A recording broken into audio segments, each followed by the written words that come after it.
So, as I begin recording, in your pursuit of the five ancient Actishi weapons, you've successfully acquired the Crimson Tyrant battle axe and delved into seeking the second weapon, Azulash, overcoming various challenges in the tomb's second accessible wing. Among the discoveries, you found Polgurium, a fascinating metal infused with elemental lightning. Choosing to activate a towering statue of an ancient blue dragon, you made intriguing finds of unidentified items and unearthing the tomb's true purpose as both a burial chamber and a ritual site for binding the corrupted soul of Harun Hilgera, the storm giant ruler of the Stormborn clan.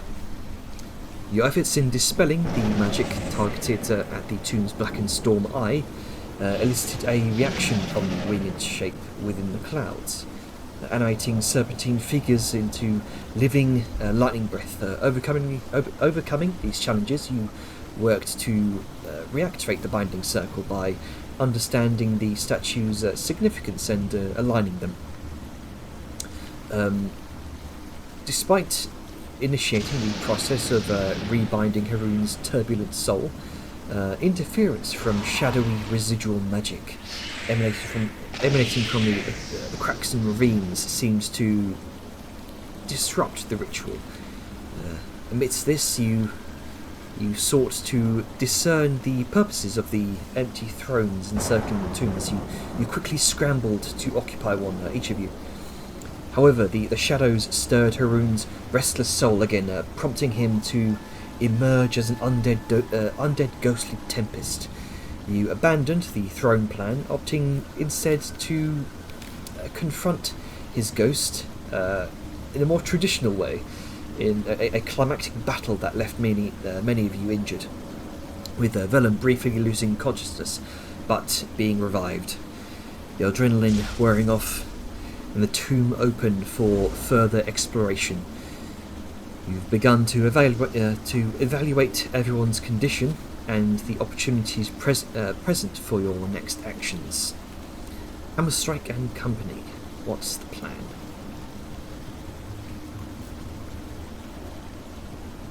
Loot. Yeah. So some of us have already gone ahead and gathered a couple of things from the grave. Of course, Azulash has been taken in order to make sure that it is truly Azulash and identify it. There's a few key items that remained. They were called out. Specifically, the amethyst was brought to attention over the earrings. Was it? I know I mentioned it out of character. I don't think it was mentioned in character. I believe Angus mentioned it. Oh, Angus. Yeah, Angus did. I know He we even wanted addressed to. you because you were the group gym crafter. Yeah. All right. I know we wanted to divvy out the frost giant potions to Liska because big bitch is always nice. Not frost giant potions, storm giant potions. Storm giant, sorry. I don't know why I got frost. I guess because I associate cold mountain folk, question mark. My brain. Yes, sorry. Well, Venom's gonna get up, and just since he's practically almost in the casket in the first place, just gonna sort of roll over a little bit and then land on his feet, just... Right, let's see what this bastard had and get the hell out of here. Quick question. Mm-hmm. Do we think the water is still... Like, Jander, does the water still look electrified? Make a perception check. We did not find out. May I have a little moment here? They were noticeably arced. Like you could passively see the electricity and the things arcing off. Yes, you can see occasionally. Oh, hang on, let me turn my volume down here a bit. Testing. Okay, there we go. You can see occasionally there's this spark of electricity throughout the waters, but it's definitely not as substantial as it once was. Whatever effects this electricity is having in the water appears to be gradually dying down. Okay. All right. Liska will convey this information to the party. Yeah. While she chills over here. That makes sense. Just kidding. Assume bridge. Assume bridge. I'm just kidding. Assume the bridge. Assume the magician. You can only assume Bridge if Angus is there. Look, he is. He's over there. Right, well, I'll give us time to sort all this out then. Assume that Angus is there. Let's assume that Assume Dwarf. Assume assume Angus. Dwarf and then assume Bridge. Okay. Right, everybody alright and alive? I know I'm fine. Ayuden looks okay. He just I looks think the down. bigger question is, are you right? It's just sort of like a little bit slumped, and just you see little bits of electricity just go over his armor. Oh, I'll be fine. Right. So no. Yeah, Yours no. is good. Just He'll get live, out he'll live. a greater healing potion. I think you guys deserve this more than I do anyway. Well, Hold I'd, on then. I'd hold on and to he'll, that. He'll reach out and he'll pause. I don't think we're in immediate peril. Let's save the potions. Those take time and money, you know. Yeah, of course you don't make them. Yes. Listen. Right, this isn't the time for that. Let's instead finish up here, get to a better spot where we can go over the wounds with the time and care they deserve, huh? And we'll save that for when we can't. Yeah, I agree with Angus a bit here. No, I appreciate the effort, but I just need a bit of a sit down. I think I'll be good. Lass, can you do the controlly water thing? You mean freeze the water? Yeah, can you freeze water if I get some? Sure. All right then. He's gonna go and he's gonna get a little wooden ladle, and he's gonna reach into the water. He's gonna scoop some up and hold it up to her. And he It's a good thing Freeze wood the doesn't water? conduct electricity. That's why he used the wooden ladle. A cook's best friend. The wooden ladle. I'm sure that's. just dips a claw in and just freeze it. Perfect. Turns it upside, and there's that perfect little hemisphere. And he takes out a little piece of cheesecloth and he wraps it up, and he hands it over to Vellum. There you go. Put that on it. He is. Thanks to the string, I can see that you need more than just a sit down. But okay. I mean, it'll do for now. There's no danger. We're all right to just take it off. At that point, like Vellum will like take the little ice pack thing, and he does need to like take his armor off a bit because there's like a scorch mark where the lightning strike hit him. And just like there's much much akin to Liska, you two also have that sort of spidering, those sort of spidering marks across your figure. Oh, from like where lightning hit and shit. Yeah. Yeah. There's like he very carefully puts it on the blackest spot of the lightning mark. Just lets out a hiss. Oh, it's Oh, that fucking hurts. Okay, what do we got here then? Well, give it a moment, it'll feel better. And speaking of taking a moment and taking some things, let's take this. As he reaches down the head. One more skull for the collection. You are just. Why are you Skulls for the collecting skull, bro. skulls? Oh, I am curious. I'm going to make war apparatus. He plays with his warhammer too much. He reaches into his bag and he pulls out another skull. And he puts it in. He pulls out a notably different skull. Puts it in. and he reaches in and he pulls out a handful of relatively small bones, large finger bones, and he holds the handful up and he puts it back in. Oh, I'm gonna showing make off. some clams. Oh, As he showing whispers over to her. Showing off her skull collection. I see. Interesting. I'll get back to you on that. Right! I have what I assume to be Astrolash as the South sort of pulls up the whip handle. I can spy there's a wand of something else with the body around. Mind if I... Actually, I was about to point that that- out to you. Yeah, Dejar, please have a look over on the wand. You see most... Note to it. Taps the earring. Liska, I see some shocking giant strength potions over here. Like that red one you gulped earlier, but blue. Want me to grab them for you? Liska's gonna look and see if the water's died down any since they've all been chatting.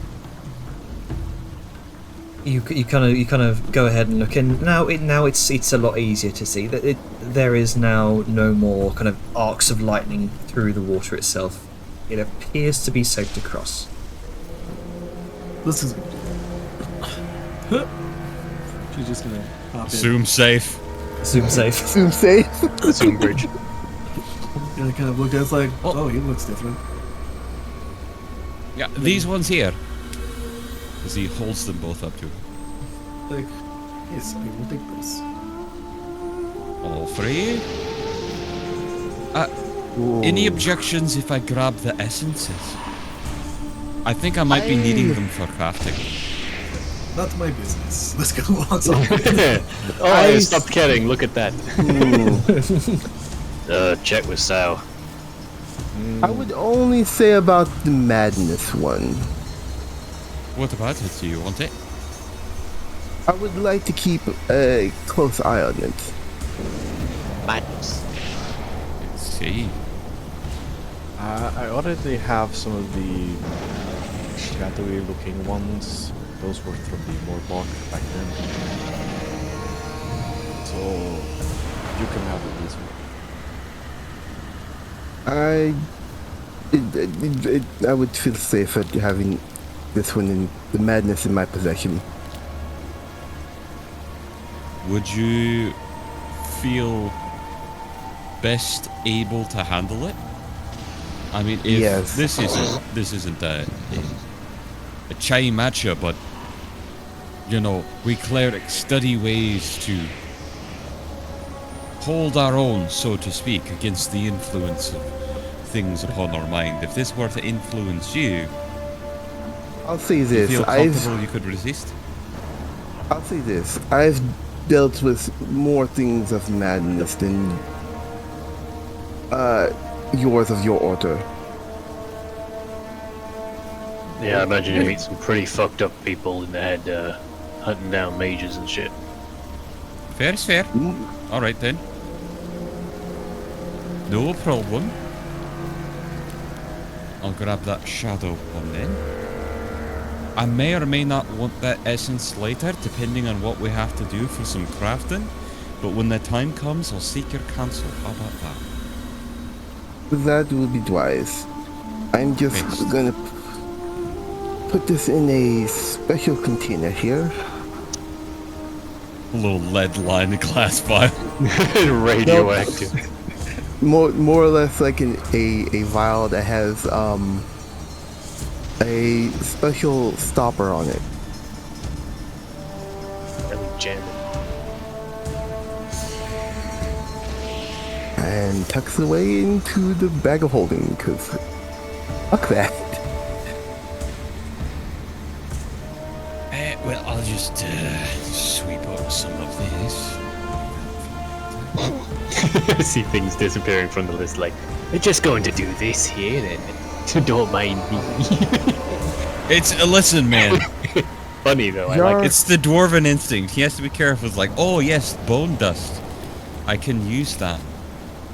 I mean, it's a component. taps the earring real quick and just slowly to Sal.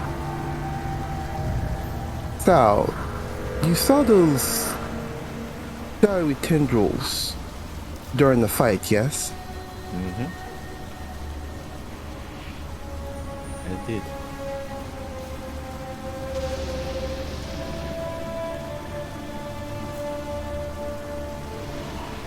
They remind me of something. I can't quite put my finger on it right now. I need some time to think. But I would need your insight once we have a moment.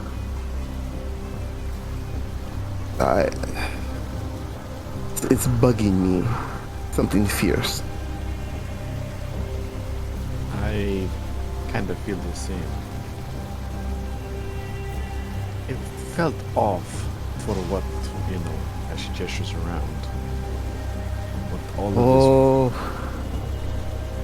it felt too familiar.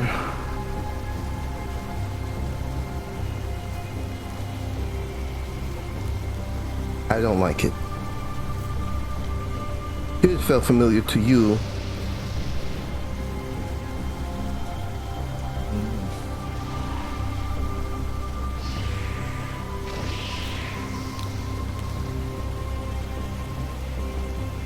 Either way, we should probably gather up the last of this stuff and then let's try and get back to the tower to rest. I don't want to be in a tower.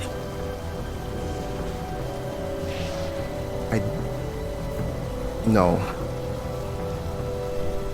I need some fresh air. I don't want to be there. I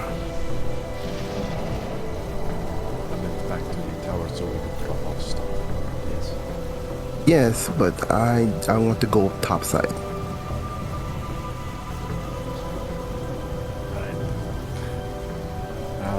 There still looks to be a few amethysts and some pearls within the glaive. Oh yeah, me and Angus was just talking about that. Yep.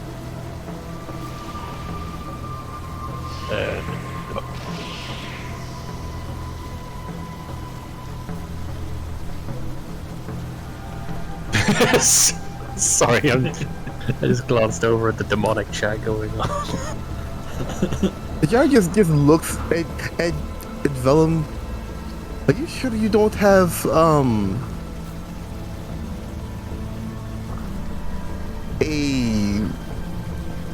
I don't know, draconic tendencies with shiny things? It's somewhat of an habit back from when I ran the shop. I liked keeping things on hand in case I needed them, and I didn't like wasting things on stuff that could have been used on better crafts, if that makes sense. Fair Like enough. you don't use strong magic for weaker things when you might need it later. Put it in your terms. Well, it depends on the situation, but I see what you mean. Either way, I'll probably be putting these to use later on yours and Angus's training, when we can get some fucking time, but you know. I still want to make time for that before we get into the city. I'd rather get that dealt with before we go to the capital. So that Oh, way yeah, I we can definitely start will. making some bits and bobs. I figure once we're done here with this whole thing, I'll get to work on that. Right. Speaking of getting work on, how about we get work on getting the hell out of there? Here. I would like that. Hiccups. Oh, I know just the solution for that. And he pulls out his flask. Oh, I thought you were gonna assume bridge again. No, Apply Scott, bridge to hiccups. all situations. Got the hiccups? Assume bridge. Oh, the hiccups have gone. They've moved away. Just hit yourself upside the head with I the just metal hit you bridge. with the bridge and then it goes away. So, well, at least it won't be a problem because you won't be conscious, but... Yeah, you can't hiccup while unconscious, and if you do, you don't care.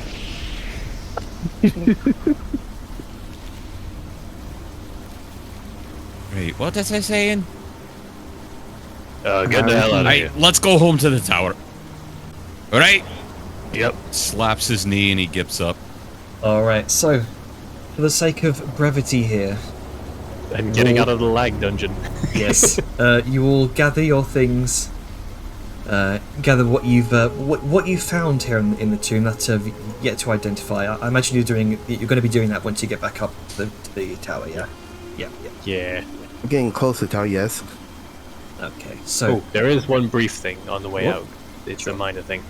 As they're like heading back towards the exit of this particular bit, Vellum's just gonna sort of make note of, like, you know those totems that he picked up a while ago? Oh, yeah. They were too heavy to really carry around, so we just kind of left them by the door, and as they're approaching, he just goes, "Oh, right, Ida, I saw yes. those over on some shelves, and figure you and your folk might want to look at them, so I just popped them there because they're heavy as shit. Hope you don't mind." Ah, right. One moment, and with that she kind of Ida takes out small handbag of holding that you've seen her carry around, and I don't think they're gonna fit in the rim of that, man. They are so big, that's why I'm not carrying them around with me. Where are they? Did I delete them already? hang on. Nope, here they are. Yeah, it's 200 pounds each. 3 foot tall, 50 pounds each, I mean. 50 pounds Yeah, each. 3 foot and tall. Yeah, heavy bitches. So, I never really specified like a diameter, which is on me, but They're really thin. They're conveniently thin. whatever. She, It's fine, I'm teasing. very sort of Mary Poppins style. She just kind of flies in these tall statuettes of this. It looks very similar to the tall statues that you saw in the middle of the Storm Temple here. And I figure idols of any kind got some historical significance. So I held on to them for you. And let me go ahead and just drag it all back over to map here. Free from the lag at last. Indeed. I don't know why the Oh, mental King image of Almighty, we're free at last. just Grunker on the tail of Thule. Just hanging on for dear like... You know, I've got a little bit of a question. On the way out, could I do some kind of, like, Mason's check or something? I'd like to sort of study the way they did the little inscriptions on the ground, the different tiles, in the same way that, like, the previous group had the brass gold hybrid, and this one has its own work. I'm trying to come out of this with a little bit of knowledge and culture of the place, not just loot, right? Knowledge. Something I can carry technique over to the temple. Would I be able to, like, study some of this and get an idea of how it was done? Sure. Go ahead and make a Mason's Tools check. Sure.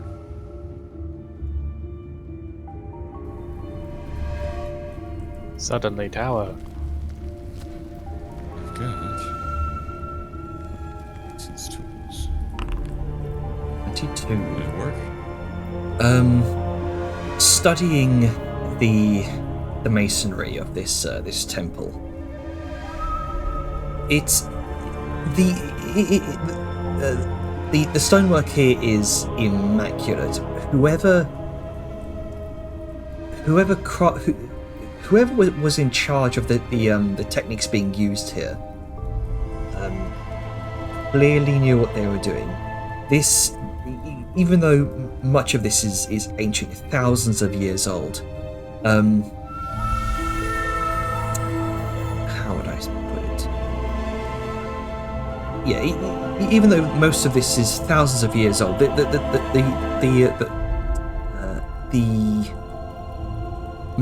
mosaics that have remained have been pretty much untouched by time. And let's see, you're trying to just figure out how this was made, yeah?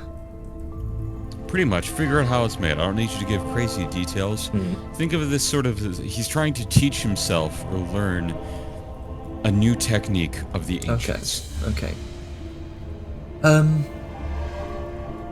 It's Get a grasp of how they did it, so he can build a new wonder of an ancient style that no one else could. Okay, I'd like you also to make a history check. You can also use your stone cunning for this as well. Okay. Just to connect some information here.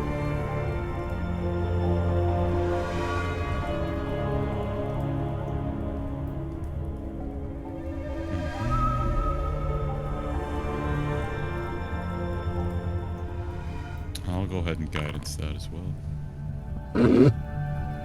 29. Yes. You have heard many stories and tales about the incredible stonework of the stone giants. Their role in the Akteshi Empire. They were the architects. They were the artists. The poets.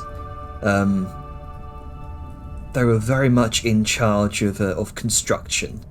In fact, they both they and their servants, both in tandem, were majoritively responsible for any buildings of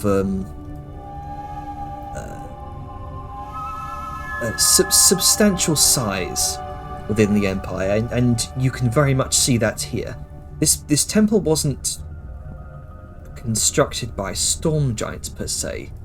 It was made by stone giants, but under the direction of the storm giants. They were the artistic vision, where the storm giants were the actual physical skill and talent. I imagine a lot of the techniques in the mannerisms in which they did things ended up being the fundamentals, carried over to the modern dwarf from their slave ancestor. Most definitely. Although I can also imagine a lot of knowledge being lost with time. Mm-hmm. He's just sort of like seeing this, essentially, apart from the earthquake crack, very well preserved piece of history, and he's just trying to reverse engineer this and see how that works. You can imagine, had this been constructed by modern dwarfs, many places in this temple would not have survived whatever calamity tore its way through here. And you gather any secrets to stone masonry that you might be able to find would in fact be in their respective wing of this tomb. So that's the one he is now most excited for. So, and he'll take a moment. We've had a great moment for me, and I don't want to eat up too much of the team's time. But he'll approach Ida with this, as he imagines Liska's probably with Ida and Tuli chatting, and he's like, "Do you mind if I interject with her for a moment?" As he looks up to Liska and he points over to her, and he just wants to share some of his thoughts and new correlations and discoveries, and just kind of nerd out for a moment while we walk. Yeah. Yes, Angus. What's on your mind? I'll gloss over it, but he'll just briefly say what he's come to understand in the different techniques and how some of those things could relate to building better modern structures, and the importance of that we take our time and really focus on the earthen stone giant and what knowledge could be gained from there. There is this look of realization that comes over Ida's face. Yeah, so I've always wondered if it was all the giants at once that created their structures, or if it was just one specific sect of giant. It certainly makes sense that it would be stone giants responsible for the architecture. They're also very, very apt in rune work, rune carving, I believe. I'm not entirely familiar with the process. I imagine you're more familiar with that than I am. His eyes go wide. I happen to be familiar. I believe I'll be getting twice the nuggets of knowledge today. Well, tomorrow. Yes, tomorrow. We could. I'm guessing we could all use some rest. Yes, I'm about to fall over from wounds. Oh, look, there's the bend to the tower. And with that, you eventually make your way up to the welcome site of the tower here at the forward base. As you climb your way back up, the massive 300-foot pit, and it's quite exhausting. And you all feel just about ready to conk out at one point or another, whenever you so wish. Well, I know we have a little bit of real, in-game time before we're at that 24-hour period where we'd be allowed to sleep again. What would you like to do in the meantime? Well, can you give the floor for someone else to roleplay? Well, I was going to ask first how much time we have to work with before we can long rest, because that might help us plan our activity. Yep. Most of the day, because we woke up and we went right there. We had a couple hours of exploring, really. Yeah, you do pretty much have the rest of this day, evening, whatever time it is up there in the surface. I'll say maybe up to 12 hours. You have to kill. I'm going to be generous here. Well, as long as it's accurate, I don't mind if it's generous or not. But that's a lot of time to work with. Cool. I had some roleplay I've been itching to do. But shall we get short rest, the mechanicals of the short rest out of them before we do anything else? Do we want to do that first? Because then we just dive straight in. Do we want to do the short rest? I assumed we were going to do short rest and then we're covered if anything happens. I mean, a short rest can't really hurt us. It can only benefit us. Yeah. I mean, it's assumed we're just resting anyway, so I'm just talking like mechanic. You can feel free to take any short rests during this downtime period for your long rest. I've hit auto roll. I apologize in advance. Give me some fucking. This is so laggy. I'm never hitting auto roll again. I feel like auto roll should just bulk them all until you have full instead of spamming the chat. Well, it has to check every time, man. I guess, but it's so much. Especially if you're almost fucking dead. I really wish y'all had waited because I was gonna put down Beacon of Hope. Oh right, you have Beacon of Hope. I keep forgetting. Yeah, but I feel like Beacon of Hope doesn't actually, like, the first time it was okay, but doesn't Beacon of Hope only last a minute? And a short rest is an hour? That's a fair point, actually. Let's see how long. Beacon of Hope. That's the one that maximizes healing. 1 minute. Yeah. Just plunk it down at the end. Forehead. Kicked a 1-hit die worth of healing. There you go. I think that's more for like if you want to make the most of combat hits, really. Yeah. So, or just a super quick recovery after a combat. Do you guys want to identify anything during your rest here? Yes. Let's get that out of the way. Yeah. Do what? Identifying. Yes, identifying. I have a few things I want to identify. Hold on, because there's a lot of things I probably put in my bag I need to take out. Holy shit, give me a second. while you get that, I have something ready that I want to identify. Sure. Get your identifying done. Okay. So you should be able to just cast identify there, and there should be a dialogue that pops up. You can drag in your unidentified items and just automatically identify them.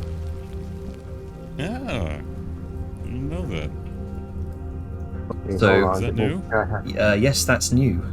That's actually that's been in for a couple of sessions now. You Oh, should I have haven't had a chance to everything out. identify it yet. Everything out. Okay. How do I do that again? It's been a while. Just cast identify Right. and just drag in any unidentified items to the dialogue box. Right. It's been a while.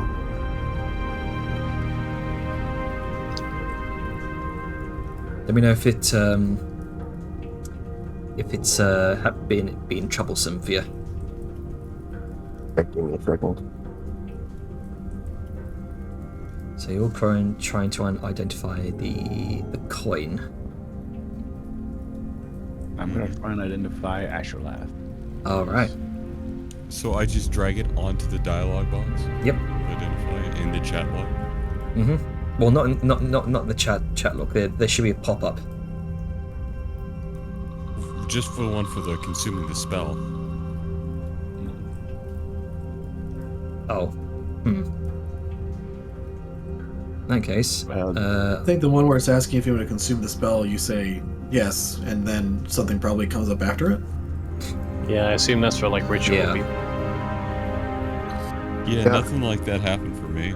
okay. So I've just gone ahead and just manually identified it for you.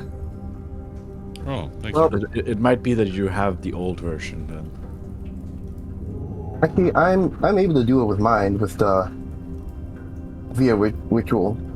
So Are you able to do it, Sogan? Yep, Alright. I'm reading Asherlath currently. Okay. So you can feel free to share any of that information as you so please. Careful, guys. Sal's got a whip. hey, Yes. okay. You sounded very muffled, Black Spice. Yeah, you're a little pringly. I'm sorry about that. I There think we my go. voice. Today, hey, eyes up front. Yeah. So you see as you kind of take your rest here, you see it's a moment Okay. before Valdemir kind of pops her head out of one of the windows, kind of waves at all of you excitedly. Seems as though she was lost in her books. Hey, Verdi, we're here for a while. You're Come on back. down if you want. I would, but I cannot open the door. Oh, right. Angus, if you would. Yep. You see I her opened the door. pop her head back See in. her running around inside on the map. It's like, hey, let me out! like a cat scratching at the door. She runs out, Somebody throws her arms, inside the door. throws her arms around you, Venom. You have a good time while we were gone? I know it hasn't been long. Uh-huh. Lots of interesting books Dejal left me. Are you okay? I'll be fine, just a bit of rough and tumble, that's all. You look very beaten up. The sheriff is gonna, while looking at the staff that she is currently identifying, not even looking up. You need to take care of your father. He's reckless. I'm fine, Deja, don't worry about it. Uh-huh. least I'm all right. consistent. Like, yeah, you've seen him in worse conditions, Vedmia. It's fine. It's Yes. Yep, I'm it fine. happen- Look, it happens and he'll enough. sort of like pick her up to prove it. just like heft on the arm. She kind of wraps her arms around your neck and says, "Does not mean I do not worry." I know. Just try not to worry too much, that's alright. Yes, we wouldn't want the kid worrying too much. As he looks to Dejar. Dejar just gives Aegis a side-eye glance. All that said, So what did you find down there? Oh, lots of crazy we things. found this. And Angus will pull out A skull! a huge whip. I think Sal's looking at that. Wrong whip. No, it's just a normal huge whip. Oh, it's just a normal one. Okay. Whoa! But it's not the cool one. She's got the cool one, he points to her. Hers glowing. Yeah, Sal and Dejar are looking at the real cool stuff. You found some. Okay. It's like it looks like a scepter. Yeah, why don't you watch Dejar for a bit and see if you can pick up anything. Sure. He'll just sort of plop Vladimir down next to Dejar to observe the identifying you'll process. I think you'll find the staff a bit more interesting. But yes, this is and looks like a scepter, but it can also summon lightning. Whoa! Like from the sky? Oh, better. From here, and Sal sort of taps the end as she walks a bit over towards the shard, so Vladimir also can see whatever the staff does. You watch as it's actually. Have you attuned to that to do so? Yeah, you need to attune. No, That's featured. I just tapped the end of the thing. Yeah. Oh, it's just- still an attunement. Oh, okay. Just explaining. Yeah. I'm unattuning to the race ring, so I'm going to attune to the staff here. The other staff. If I can. Ah, Here we the go. What is it? Yep. The spear. Yes. Okay. He sets down the Akteshi staff and then taps the what is assumed to be a core staff until a lightning forms a spear tip at the staff, making a spear of lightning, making it crackle. It It wasn't is- a staff at all. Indeed. This unassuming quarterstaff turns into this spear wreathed in lightning, particularly towards the spear tip.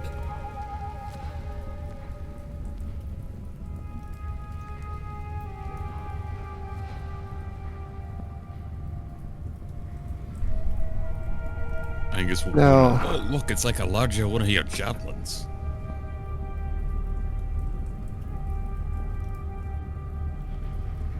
I am good with staffs, but looks good. This might be good more to your speed, wouldn't you say? I mean, I don't know. What does it do? It is literally a spear of lightning. It is something that gives you quite a. You speak the weapon's command word, and it causes the lightning to appear at the tip. It sheds bright light that's within 20 feet. It deals lightning damage instead of piercing damage.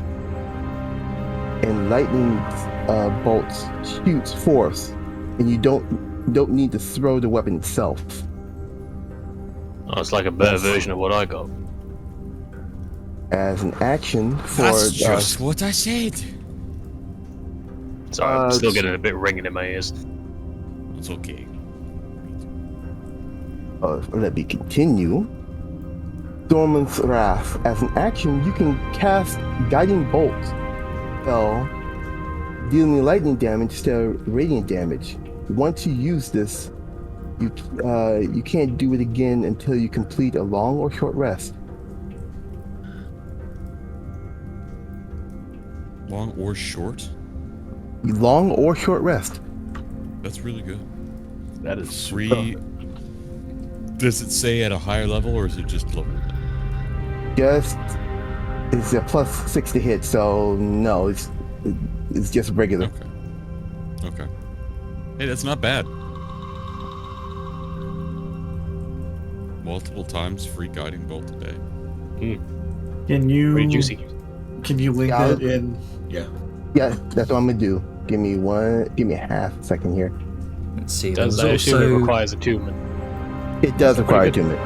All pretty these good. super powerful weapons probably require. Meanwhile, mod attention on the server, please. Huh? Yeah, I got it. Don't worry about it. Gambo's on. There you go for the I had the Yeah. pop-out character sheet up on my other window. of the Square. Spear of the Stormlord, Faliska. Depends on what she has. pretty fucking good, actually. There's that one. There's the Wand of Lightning. You don't Bolt. actually need to fucking throw the weapon. You just point it, yeah. bolt. Yep.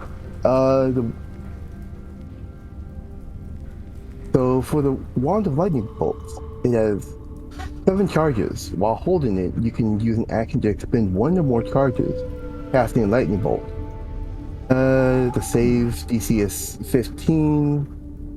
For 1 charge, you cast a 3rd level version of the spell. You increase the spell slot level for each additional charge you expend.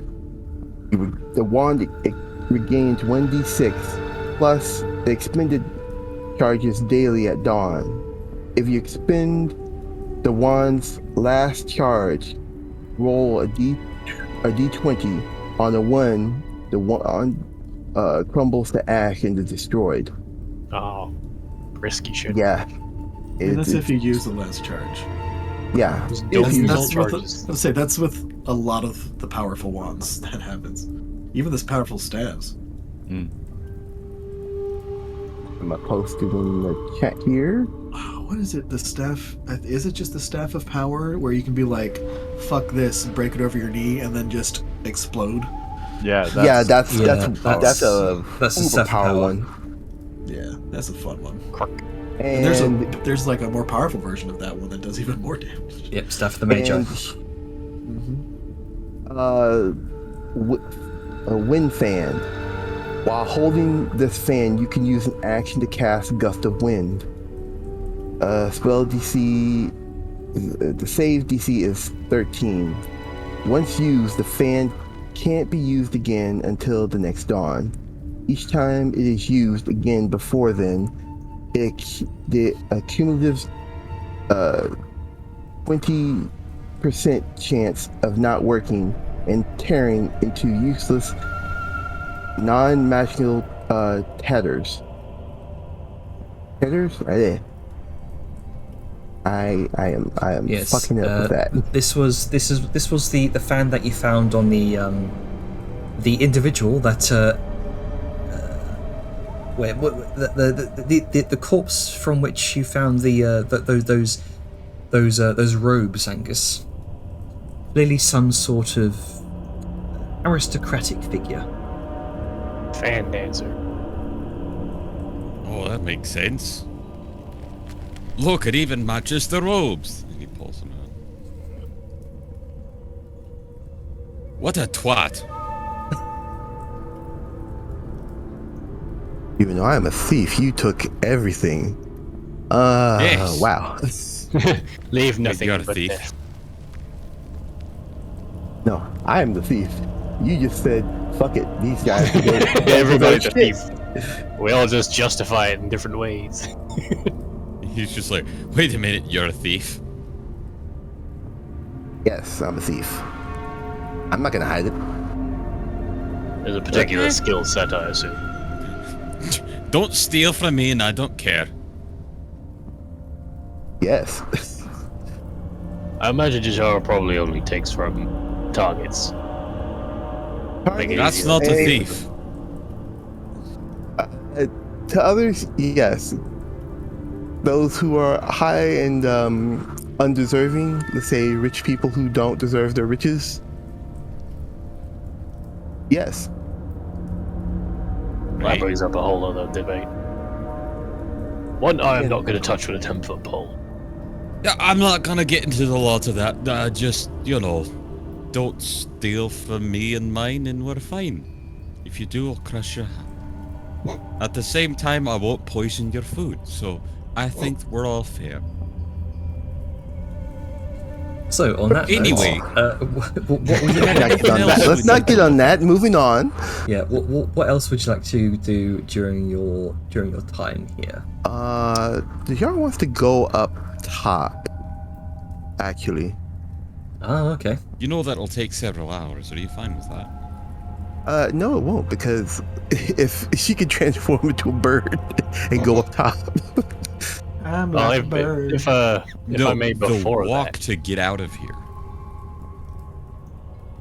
It's like an hour and some long walk to go from where we are here up all the stairs and then to get up and to the front door. Well, if I have wings, it's not going to take that long. It won't take us long if you're fine with, as long as you know we're not parked like right in front of the doors. You will be taking yourself out of like the immediate roleplay if you're cool with that. I know. Okay, perfect. Before you do, Initiate. sorry to nip that in the bud, but I had snack business, so I want that done before she goes birding up out of here. Bird up. Bird up. Hear it in my brain. Thanks. Sorry, I was taking a drink. Is that okay, Spice, or did you want to do that first and then? You can do your thing first. Alrighty. Sorry, I got distracted. At some point, Vellum will approach Jar. Do you have a while? I need to talk to you about something private. He was almost lost in thought, looks at you. Okay. Sure. But. Alright.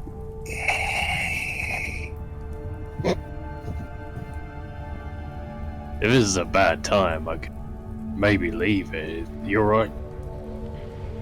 No, I just. Yeah, I can. Something else.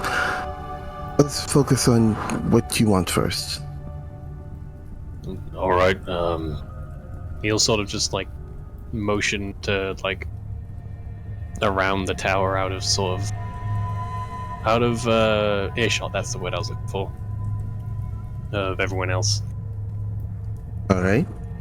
You will follow him out of the earshot of the tower. He'll sort of just lean up against the wall and take a moment before saying something.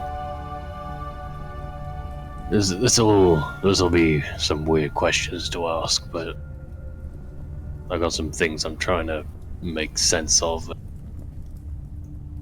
Well, you got the most experience out of any of us here on the subject.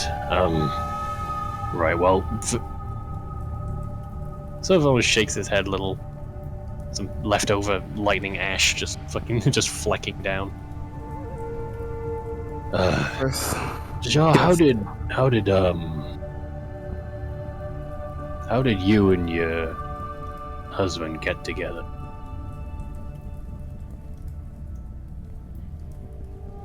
Yeah, that's rather forward. Yeah, I had no other way to lead into it.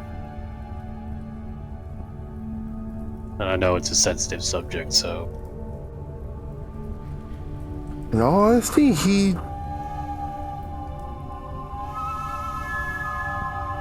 found me. I didn't want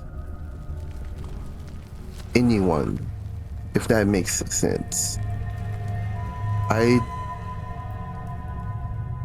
already lost several people close to me. I cut myself off. Even though I had family, I wasn't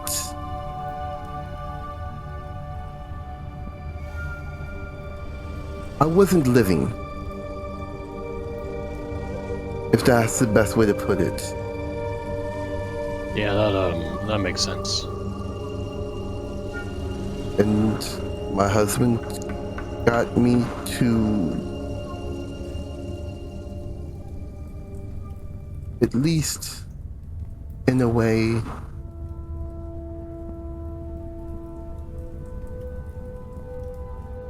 to slowly find myself. Not in that moment, but gave me enough time to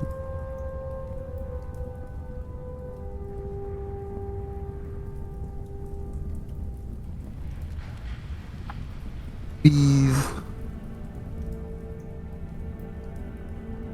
someone Better? Yes. And it just happened, or? Oh, it didn't just happen. I had a lot of baggage. A lot of baggage. Had?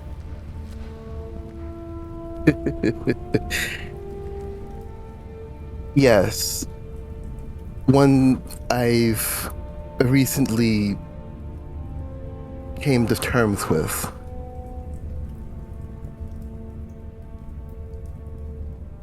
In his absence, I've learned to accept the good, the bad, and the ugly of myself. In other words, I accepted that I acted like someone that I hated. I truly despised my father. I hated every moment and every thought of him, and I didn't want to be him.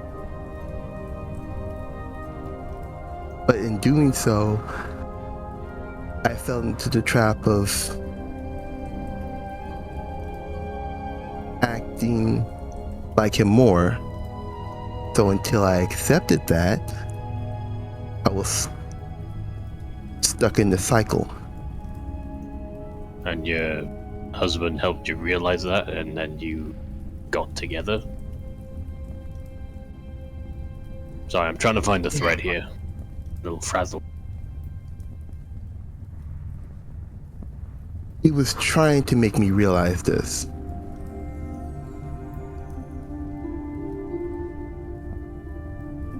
How did you feel when you two became official? Like, did things change? Did things get weird? It was weird at first. Because I never had a chance to feel vulnerable with anybody.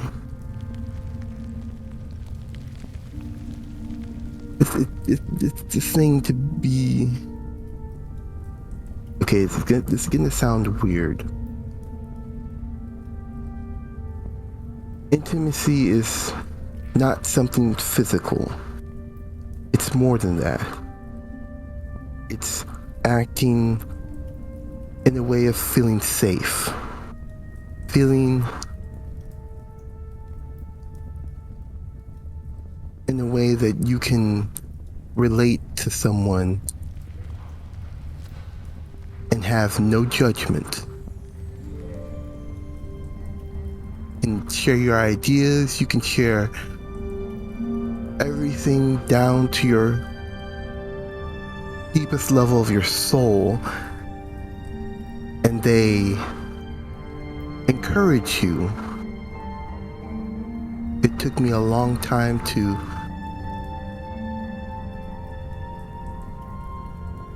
realize that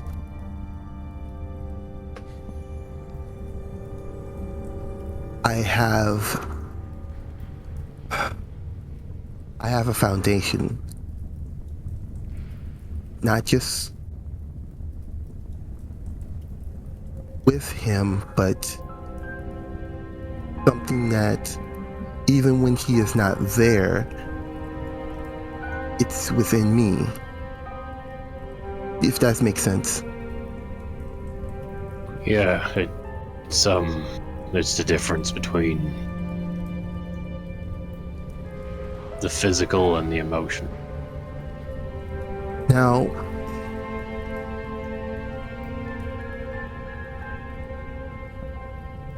Yeah. I'm gonna ask you something here.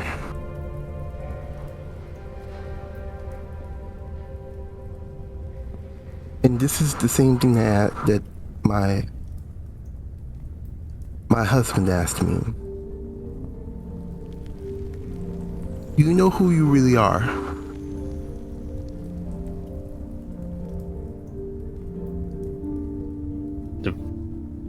What do you mean? What I mean by that is not by your name, not your given name or your found name. I'm asking, what do you stand for? Not religiously, not morally, but what do you stand for?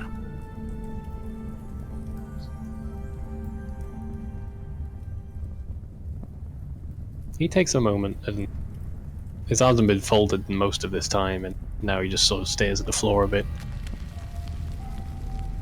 I guess the one thing that ties everything together with my actions is no matter how I go about everyone to be safe and happy.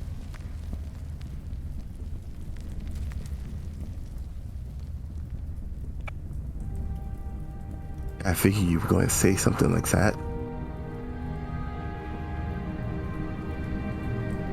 You can't worry about everyone's happiness. It's your happiness. You. Because at the end of the day, everyone can leave you, but you can't leave yourself. So I ask again, what do you stand for? Because if you can't stand for something, you'll stand for anything.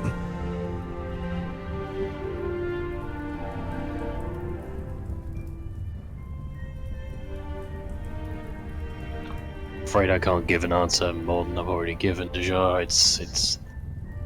I'm not still piecing everything together. And I'm not I've got a lot asking more for on my mind. I'm not asking for an answer now. This is what my husband's told me. An answer is not something that you can give readily and right now. It is something that it will come to you, and when you know it, you'll act upon it. It's not something I need to know. Only you need to know it.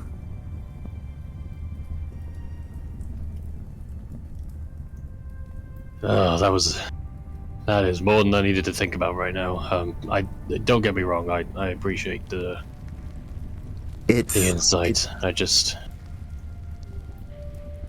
I'm trying to figure out some feelings right now. I'll end with this.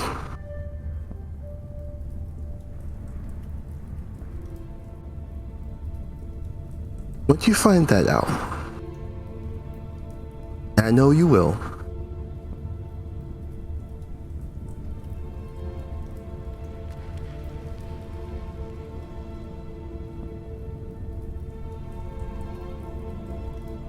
and you can understand living with yourself is just as important as helping someone. That is the most selfless act you can do. That's where love starts. Because if you can love yourself, that's when you can add someone to your life. That's when someone can enhance your life. Because if you can't, hold on. I'm holding.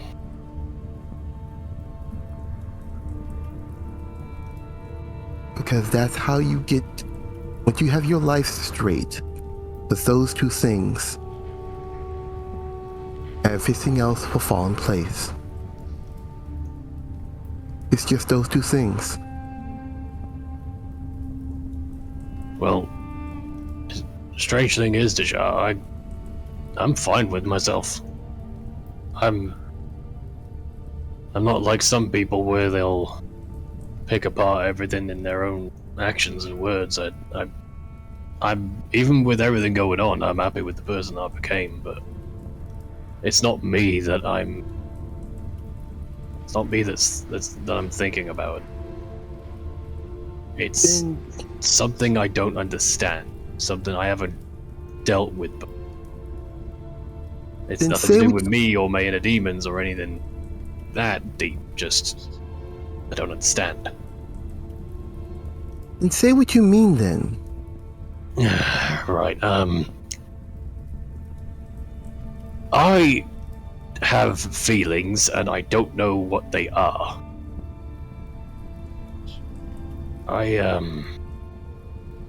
He crosses I don't know around the way to and say this. leans back on against the wall. Go on. I've dealt with people my whole life, but only some I've grown some kind of bond to. And those bonds are either friendship or even something casually intimate, we'll say. And all those times I'd know what was going on. It was all clear, it made sense. I knew where the boundaries were and I stuck to them. But for a while I've had feelings that don't make sense. It's... fucking hell, Deja, it's Sao. Is it? In her face. She's great and amazing and attractive. It's not physical though. Like, I try and put myself in that mindset of... Well, at first it was the one of friendship, like, we got along, we were doing great things together. There was trust. And now it's a case of... I thought it was changing, I thought maybe physical aspect to it, but that... Anytime I try and think of that path, go for it, it doesn't... Not that it doesn't feel right, just the idea of it doesn't feel correct. And I besides those two things, I don't know what to make of it. I mean, we're friends, but it feels like there's more, at least to me. And it's not casual. I don't know what to make of it, Deja. and it's maddening trying to figure it out. Let me ask this then. Have you tried talking to her about it? What would I even say, Deja? I can't even figure out what I'm saying myself. Why don't you just follow what you feel in your heart? It's not that hard. You're overcomplicating what you feel in your heart and what you're feeling in your head. Sometimes you just need to say what's on your heart. How do you think soulmates find each other? They don't just use their heads all the time. They use their hearts. Soul. This is why it's hard, Deja. I can't just go up to her and say, hey, I've got these complicated feelings, I have no idea what they mean. Unless I can define what it is, unless I could say what I know, how can I can make any sense with her? Sometimes it's taking the first step of talking. Do you feel safe talking to her about anything? Yeah. Anytime I hear any kind of encouragement from her, it's like everything else melts away. You're already taking the first step. Right now, what's eating away at you is fear. The fear that what you're feeling in your heart may not be reciprocated. But what is it, Deja? That's what's bothering me so much. What is in my heart? What is it? What am I feeling? Makes no sense. I just told you. You have a deep love for her, and you're feeling fear that you think that your love will not be reciprocated, will not be returned. And that scares you.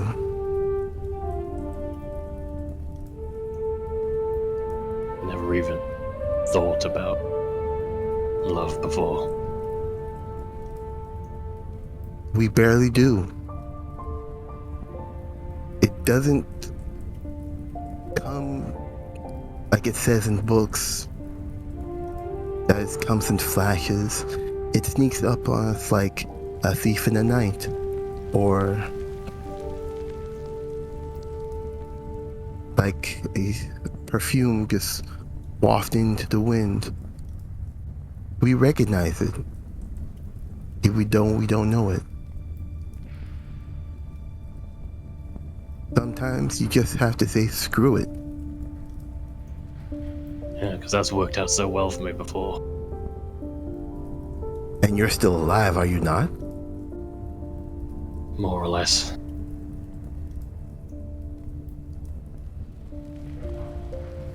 Maybe I should stop avoiding her as much.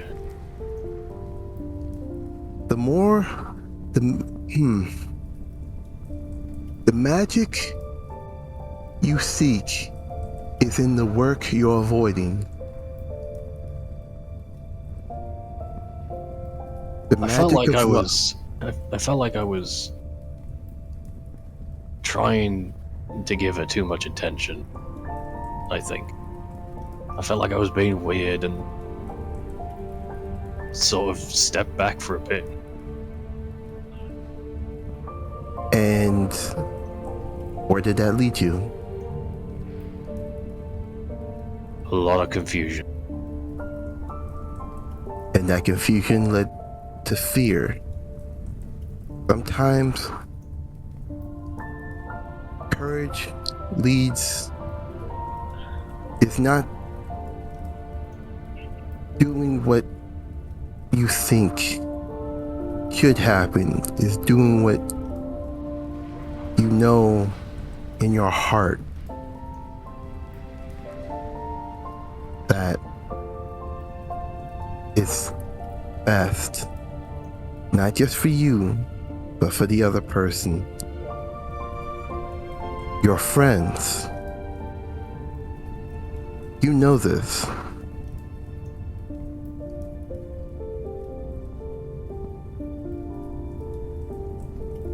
You trust her. I bet you trust her with your life. So, what is a little fear gonna stop you? You've been through more than this.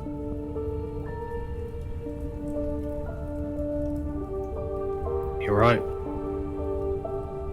I think I need to think. Thank you, Jar. Don't wait too long, or fear will creep back in like darkness to smother that light.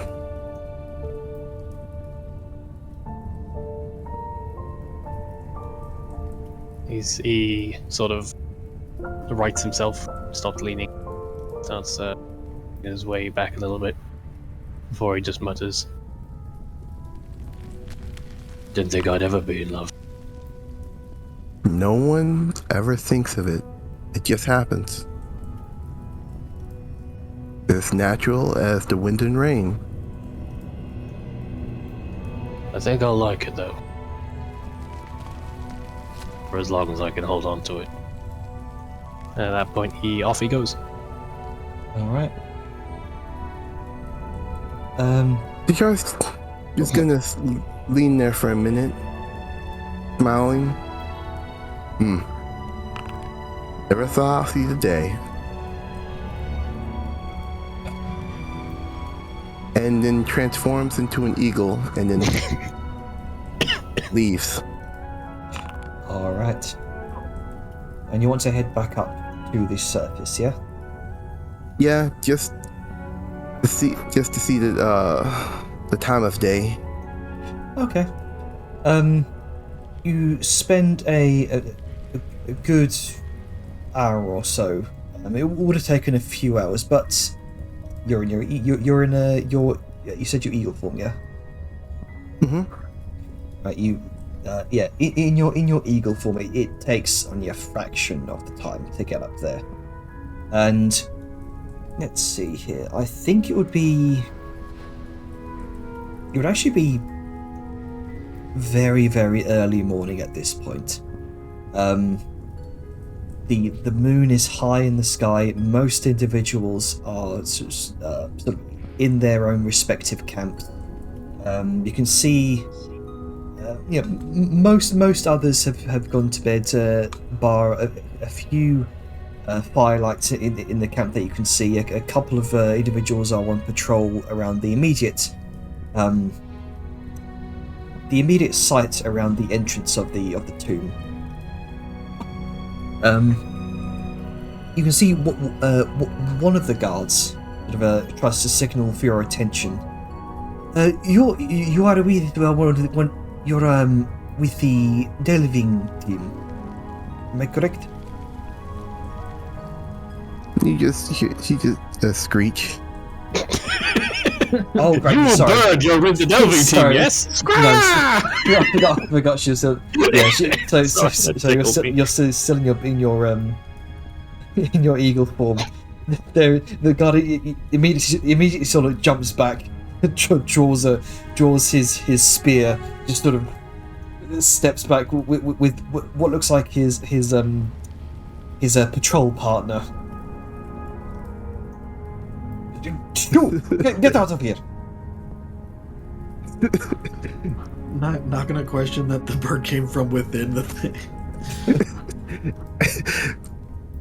Look, man, he's a god for a reason, not a scholar. That's true. And the eagle drops down, and then she transforms back into a naga. Really? Really? They both kind of step back for a moment, very much surprised at this powerful display of magic here. Oh, my apology. And then he asks, "Are you with the delving team?" Yes. Yes, I am. They both kind of look to each other. There was a courier that stopped by here with a package for one of your team. Angus, his name is? Okay. And Where is one moment. And with that, he kind of makes his way off for a moment and comes back, kind of grabbing something from a nearby recently cleared table. A very carefully wrapped package. I am guessing he is down there. You might want to take this to him. Right. Okay then. Thank you for that. Did you have anything to report, by the way? Right. We've collected 2 of the weapons. And we're amidst taking a few moments to rest. Very well. That's all to report right now. Come the morning, I shall let those in charge of the camp right now. I will let them know. All right. I'll make my way back down. Both nod and give you they both give you a nod of respect, and they continue on their patrol duties. Oh, she stops him. At least the one noted. If an animal comes back out, no, it's either me or a druid. It's one of the delving team. Do not point your spears out, please. Just a word of caution. Very well. And he kind of adjusts his stance. Carry on. And very awkwardly shuffles off to continue his patrol duties. Just rubs the bridge of her nose. Right. Not everyone realized that's magic. And she just goes back in. Alright. You continue back down, back towards the forward base. And at this point, I imagine you're all fully in the throes of enjoying a meal here. Yeah. Yeah, meal. I'm tempted to do craft, but I can't because everything takes so long. Somebody else do things. I talked for a while, and I'm gonna look at some words. Sure. There's a conversation going on in text chat. Bring that to the front, bitches. Yeah, why not? As Dejar kind of greets you all once again, Angus and Vellum appears to be in the... Angus, Vellum and Sayun appear to be in the midst of conversation. Well, more Sao and Angus, honestly. Vellum's just there, and food. So he was sitting down next to Sao Yun there. You know, we got the freshly made meaty potato stew. Hey, so the coin here, I actually used it on this. It seems to change my fate a lot like the icon does. You know, if I put my mind and my will into something, and I'm unsure, I flip this, and it seems I either do the very best I can, or it's the very worst. It's like an all or nothing kind of deal. It's quite useful. I like it. I'm gonna hold on to it. It definitely feels like it would be quite niche, and when you would want to use it. But I have to tell you, the idea of me being able to turn something terrible into something great is pretty nice. I could see it being a gamble, but in some moments it might work out better than expected. Oh, And absolutely. Your cooking is always good, so really a gamble on that.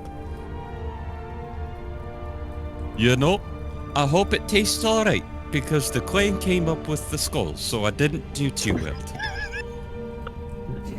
It's not poison!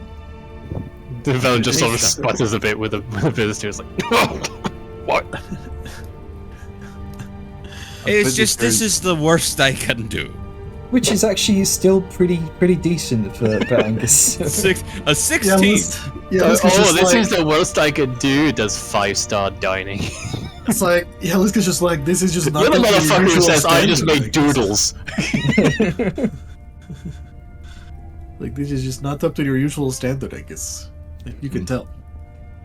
I mean, I'm pretty sure you could not make poisoned food by accident, even if you flipped a magic coin for it. I mean, I don't know. Magic is weird like that. I could make poison by accident, It's a fine line between poison and medicine, It's just in the dosage. And if you don't cook the clam long enough... as he kind of drags his thumb across his throat. Which is why I don't tend to do seafood. Jar just slowly comes back. Well, that depends on the amount of poison and what the poison is made of. Anyway, Angus, you have a package. Is she already back? I thought, because this was happening right when he came back, when your conversation ended. Is she back for this? Or could she be back? I don't know. I wouldn't say I'm so. confused with time now. Yeah, there was a bit of a mismatch. I think, well, this was happening when Vellum came back. So okay. Dejar would still be up at the surface, I think. Okay. Not that I'm trying to exclude you, I'm just keeping the timeline straight. So Okay, if you sorry. do a little bit more role play there before Dejar comes And back. then Dejar comes back. Yeah. Yeah. And then Dejar. Okay. Also, Janner DM. What? Carry on, everyone. Yes, Janner is the dungeon. Either way. So, as he kind of flips the coin, catches it, and stows it back underneath his breastplate. That said, I've got a thought.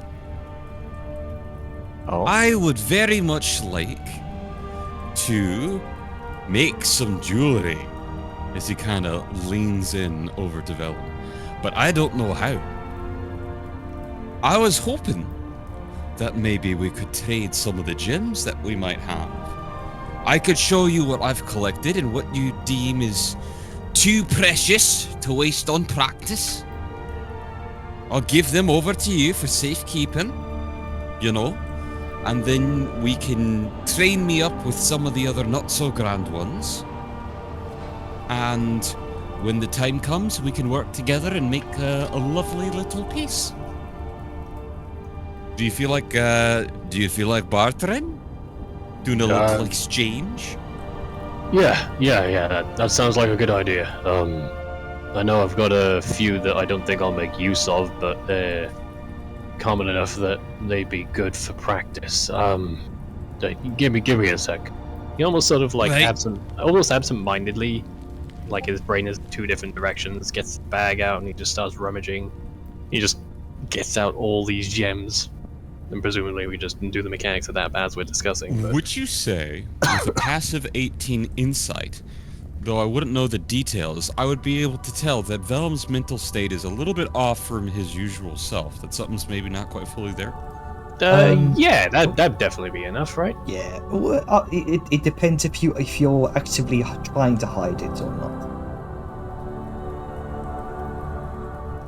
But if he was actively trying to hide it, he isn't. Passive. Like he's that your passive will be enough to discern that there is something wrong and it's recent. But it's not wrong. He's just distracted. Yeah, he definitely seems like he's distracted or off. His mind's going a couple of different ways. He'll just sort of like, hey, in line. Hey, everything alright? Yeah. You seem a little frazzled. Just a lot on my mind. First real idle time we've had since we're down here, and I've got a lot to think about. Right, I get it. You know what, Atlas? May I impose an insight check on you? DM, do I have permission to impose an insight check on another player? Yes. There you go. There's your permission. As 25. Oh right, yeah, because of your guidance isn't always applied. It's just like staring at Vellum, chanting a prayer with intensity. Well, as Angus is checking in on him, asking the questions, just the general banter, he does notice Vellum's gaze shift away from Angus and wherever he's looking, occasionally towards Sal, but it's very brief. Like it's almost instantaneous. He's doing the little nervous side eye. Yeah. This is the first real downtime with no obligations we've had since we went to the lounge, wouldn't it be? You remember that? Getting all dolled up, going off to that nice lounge. Yeah, I remember it. And does that seem like it sort of hits the nail on the head for him? The frequency has increased. You've reminded him of certain things.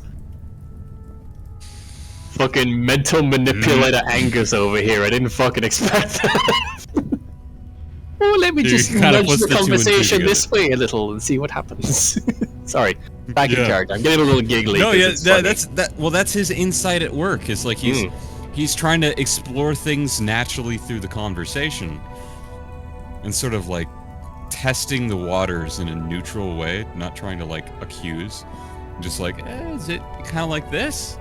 And be like, oh, yep, that's it. Well, confirmed. Good job. You did it, detective. Yeah. Well, I recall that as well. That said, then, I suppose we've got a lot of things to keep our mind busy, you know? Lot of things on the mind. Then, how about we do something pleasantly distracting? When I don't like to think, I like to think about shiny things. How about we focus on that for a minute, lad? Yeah, I think I've got some nice ones here. Out of character, let me grab a fresh screenshot of what gems I have. And then in the background, we can do that trade-in while roleplay is going on. Because I don't like interrupting. Oh god, my gem list is bigger now. Fuck, hang on. I don't want to do this in two pieces. My hoard of gold and fucking jewelry is bigger than it was last time. The horror. Look, I'm so rich. I got a lot of different things. What an incredible problem to have. No. Alright, I'll trim off the... How could I ever deal with the issue? I've I'll trim off the obsidian accumulated because wealth. I know it's there and we know it exists, but Vellum will bring up the buttload of obsidian he's got. But that's what he got, and they are in value order because I'm a civilized person. Yes. So the stuff at the top is the less value stuff.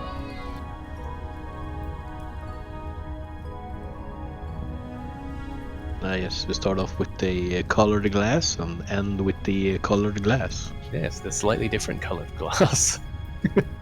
Sorry, I had to step away for a moment. My autistic cat is freaking me out. I did notice. Yeah, sorry. But yes, it's cool. So there's the list. Angus And pulls out his hefty sack of gems. The family jewels. oh yeah, you got Jesus that. You Christ. got that fancy fucking background, which I would use if not for the fact it glitches my windows. Yes, That's not a bad hole, Angus. This is what I've been accumulating. I'm really wanting to use a lot of them, to be honest. If there's anything you really want, you know, I'd feel quite fair trading him to you if it covers the cost of training. But I'm wanting to get into making some special jewelry, you know.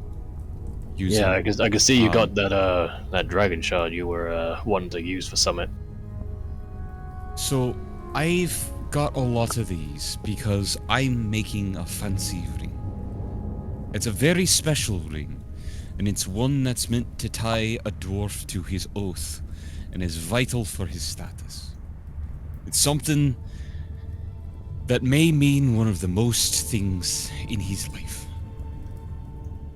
Kind of looks to Vellum, and he has a very serious expression on his face.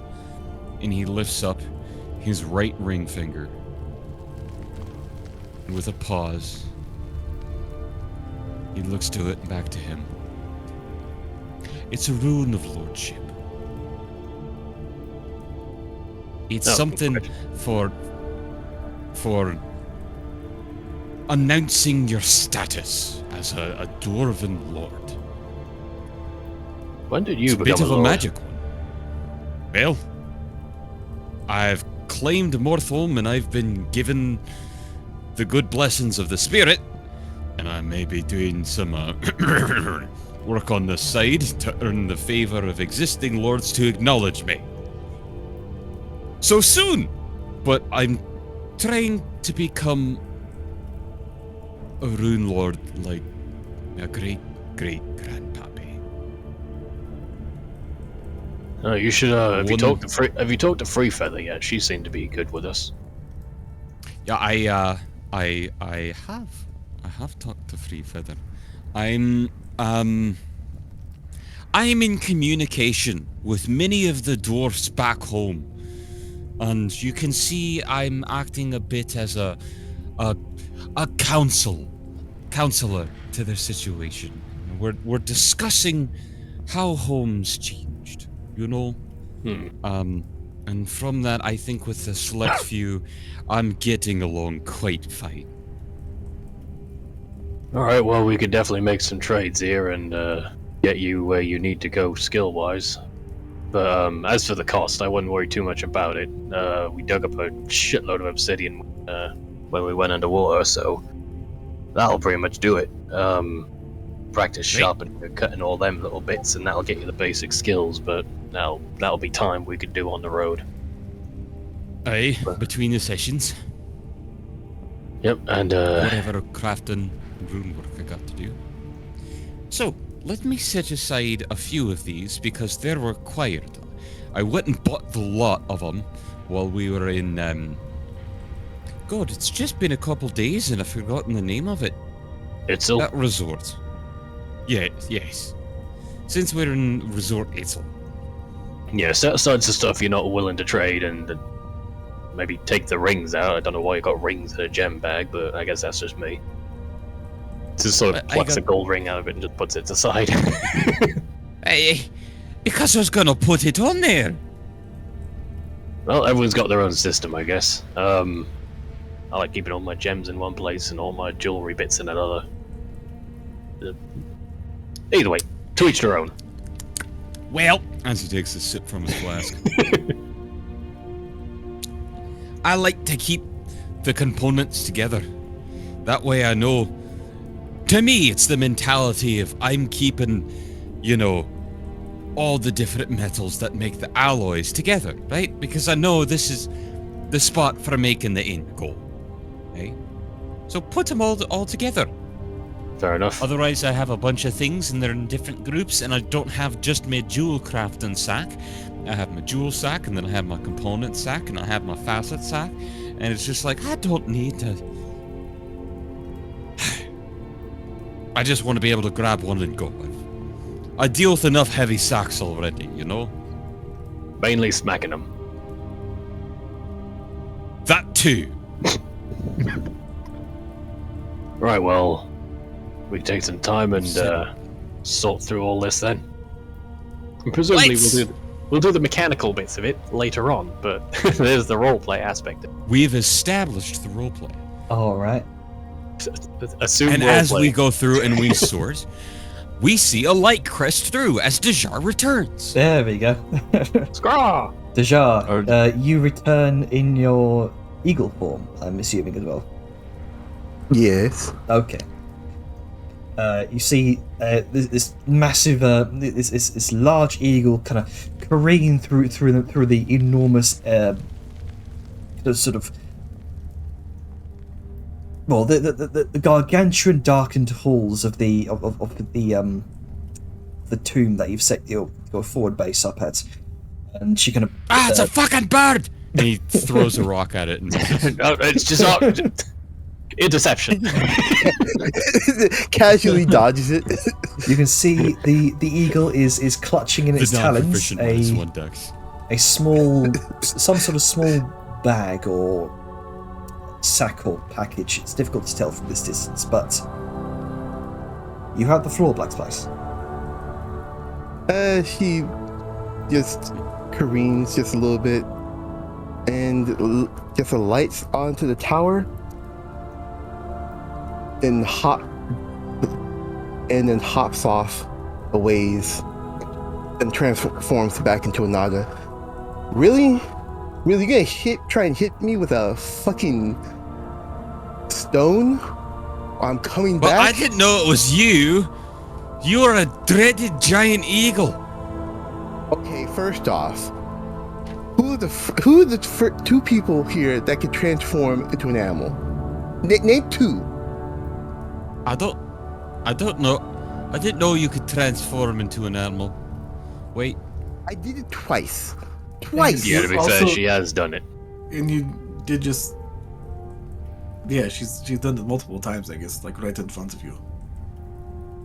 I must not have been sober. No. Nice save. You're just face palms. Well, either way, I'm sorry. I'm afraid of eagles. Oh, really? Apparently you don't want this package that I just went up there and I so kindly got. You know what? I really shouldn't give you this package. No. No, I said I'm sorry. Wait, please. I want the package. I apologize. I wasn't trying to bean you with a rock. I was trying not to get carried away. Since you said it so nicely, I'll give you the package. Do it again. I'll trade you some soup for it. I'll put extra pepper in it. I don't know, Dejar. It's not up to his usual standards. I'm just saying. Don't know if it's worth it. Okay, fine. If that's the way we're gonna be, then I get it, alright? I understand when I've lost. You put two things. Put 2 things of biscuits on there. 3 things of biscuits. I'll call it even. No, just... I'm sorry. Oh, chocolate. He holds out a piece of chocolate. You can't give birds chocolate, you crazy. No, that's dogs. The dogs. Like, fine. Here's your package. I'll take the chocolate. Done deal. He's a little hesitant to let go of the chocolate, but he does. That's the chocolate. That's good.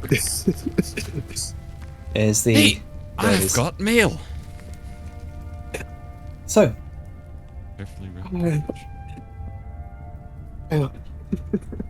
Blue's cool smell just rang into my head for some fucking reason.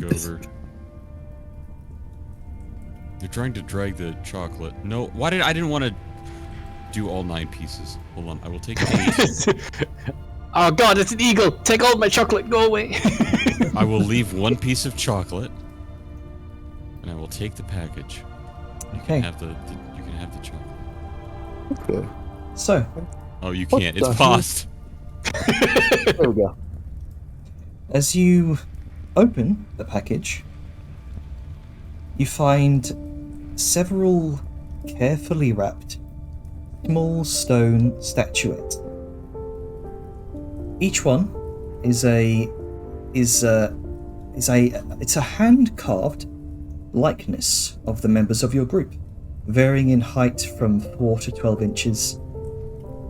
dark marble represents Vellum with a sunblade. Liska's likeness is in granite with her shield raised protectively. Grunker is carved in volcanic rock, swinging his axe fiercely. Sayun is carved in jade, aiming a rifle. Dejar is fashioned in quartz crystal, and in the center of all of them is Angus, sculpted in white marble, proudly clutching his holy symbol. Amidst the figurines is a rolled-up letter sealed with the royal wax of the sealed with royal wax depicting the Silver Crown's herald.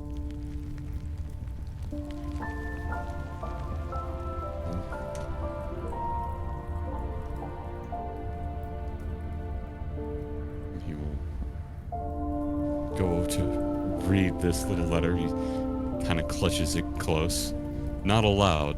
At least not at first. Mm-hmm.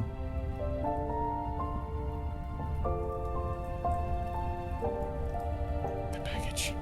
Give me the letter.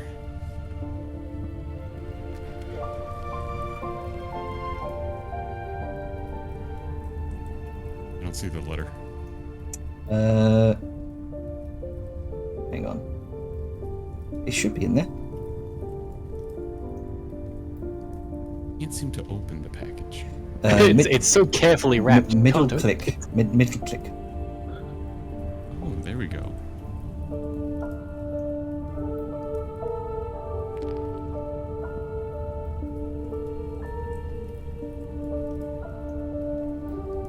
I have to- enough perception to just. If you want me to read that out loud, I can, but if you want to keep it to yourself, it's fine too. He's just reading over it at first. I'm reading it to see if you'd want to read it aloud. Okay. Hey guys, I'm your If you want to read it for other players, Sorry? What'd you say, Atlas?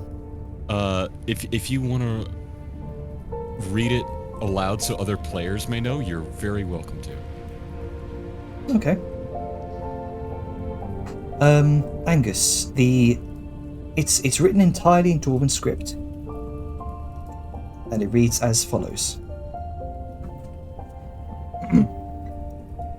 Dear Angus, your gift arrived, and it brought unexpected joy to my days. It's a treasure I cherish, and its arrival spurred introspection amidst the tumult here in the kingdom. These recent weeks have weighed heavily on me. The responsibility of assuming royalty in the future feels daunting. As much as I've hesitated to embrace that role, duty beckons. And I fear being scrutinized by the people if my father's condition worsens. Taking refuge in Mountain Home under King Baram Hearthide's protection has been a respite. His support shields me from the Dune Hollow Mountain Guard's unwelcome interference. The safety I've found here allows me moments of contemplation, often sparked by recalling the conversation we had and your heartfelt gift. They've been beacons in these dark times. I yearn for more conversations. I'm eager to hear your adventures in Tanzia, the realm you likely find yourself in if you've received this letter. My own ventures beyond the palace have always been limited, so tales of distant lands captivate me. When I was a wee bairn, my mother read to me about the formidable giant beasts roaming those lands. To aid you and your companions, I've been brushing up on my masonry skills and crafted some gifts of my own. Furthermore, I sought the aid of a friend to enchant these offerings. They may not be grand, but if they lend assistance on your journeys, that alone will bring me solace. May our paths intertwine again soon. May your travels be safeguarded by the gifts I've sent. Oh, in addition, if this message arrives via courier, I've passed on instructions for them to stay with you for a night and a day, allowing you time to craft and send any messages you desire in return. Your thoughts and words are always welcome, but please feel no obligation. Take your time, and should you choose to respond, I eagerly await your words. Yours in faith, Tora Jornmeier.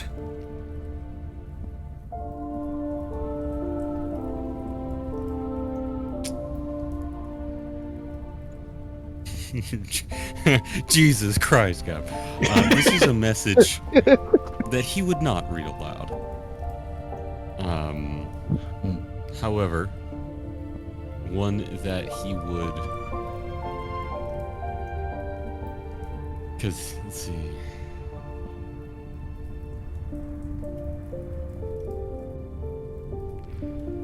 I'm trying to tell, are these gifts for each of us, for each statue? They appear to be, and as you kind of examine the figurines, it's evident that Tora seemed to pour her heart into crafting these figurines. Especially the one of you, Angus.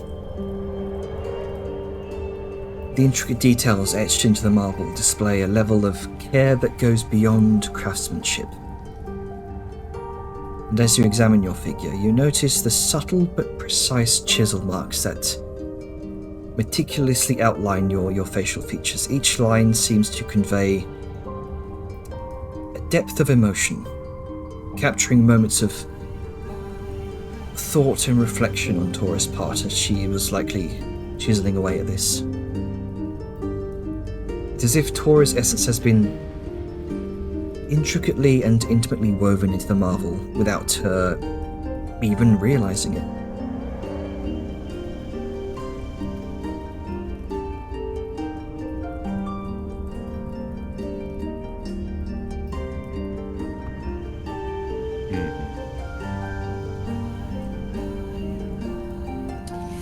Well, let me... Sorry, I'm computer responding to some things. It does not like the pop-out sheet. He'll take a moment and he'll appreciate it. Well, it seems we got some gifts. I am understanding this correct, that each statue is meant to be shared, correct? Mm-hmm.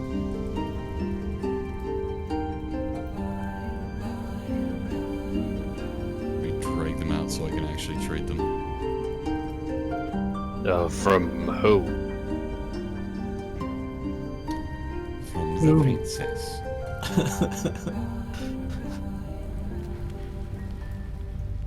Oh, well, that was nice of her.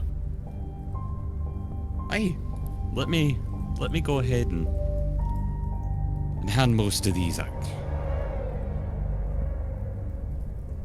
I drag them out of the sack. Now has a mildly raised eyebrow at the mention of gifts and princess. But there's nothing like malicious about it, it's just curious. Yeah, you know what? You're getting incited. If I may. Yeah, no. Okay. Because obviously Vellum can't fucking read Dwarven, nor would he peek on someone's letter. But, like, trying to glean any changes in Angus's behavior during the reading. Where's my button? There's my button. Well, Vellum is very distracted, so never mind. Ikara is, since he gave him his the package. passive deception is way better than that. No, his passive deception is a 10, so your meter beat. Oh. So not as shit as I thought then, apparently. Sorry, Spice, I thought I failed. See his bit of curiosity from the package, perhaps as if he might have been expecting a different letter. Instead, he starts reading this one. And as the script comes to his eyes, as well as the detail of it, you see the further down he reads, the little bit tighter that he holds the letter, and a little closer he brings it, and he'll pause at a moment, and then he'll look to the sack before he's taken any items out, and then look back to the letter, and he reads, and you see his eyes go back up and reread a segment again, and then a third time, and he continues on. His eyes reach the bottom and hold still for a moment. And he looks to the top and then to the bottom as he folds it, and he puts it into his breastplate again with a slight miss and a fumble before he has to look and align it. Something he did not have to do when he put away the coin earlier. Right then, it seems we all got some gifts. The princess says hello. She's doing well. She's up in she's in Mountainholm at the moment. She's finding good refuge there, and is avoiding the mess. What's going on with the Black Hand there, and her father. But it seems there's some gifts. Bellum, I'll start with yours. He pulls out a delicately crafted 6-inch tall figure. It's in you. A pretty good image of you. I was about to say I didn't think she'd be able to carve, but then again, dwarven. That is a stereotype. I mean, it's the Vellum had opposite stereotype problem. It's backwards this time. Well, I'll have to try and make something up for her to give back. Oh, don't you worry about that, lad.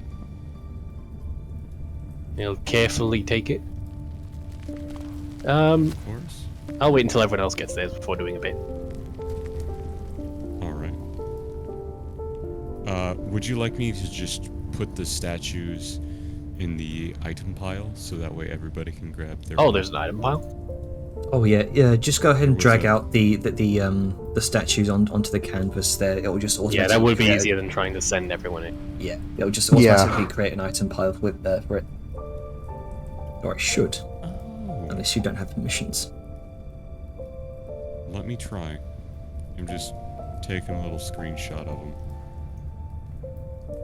Or if you're having trouble, I could just do it myself. Save you the trouble. Oh, I'm not having trouble. Not yet. I'm just recording what they were for note's sake, you know.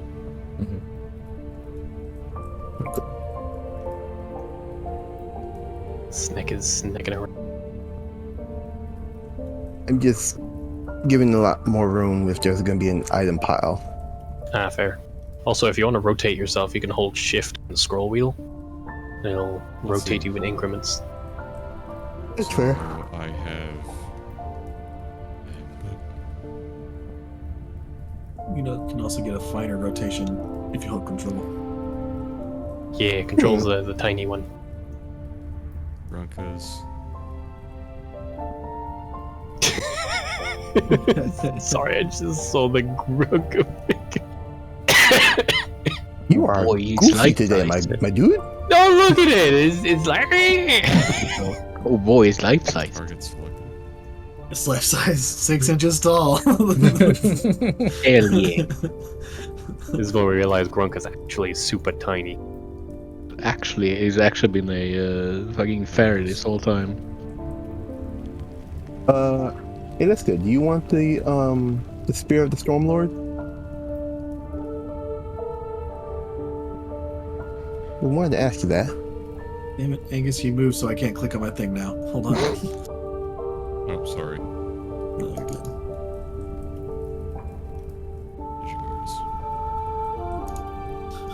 Split 8 ways. Oh, that awkward moment when she doesn't know what I currently look like.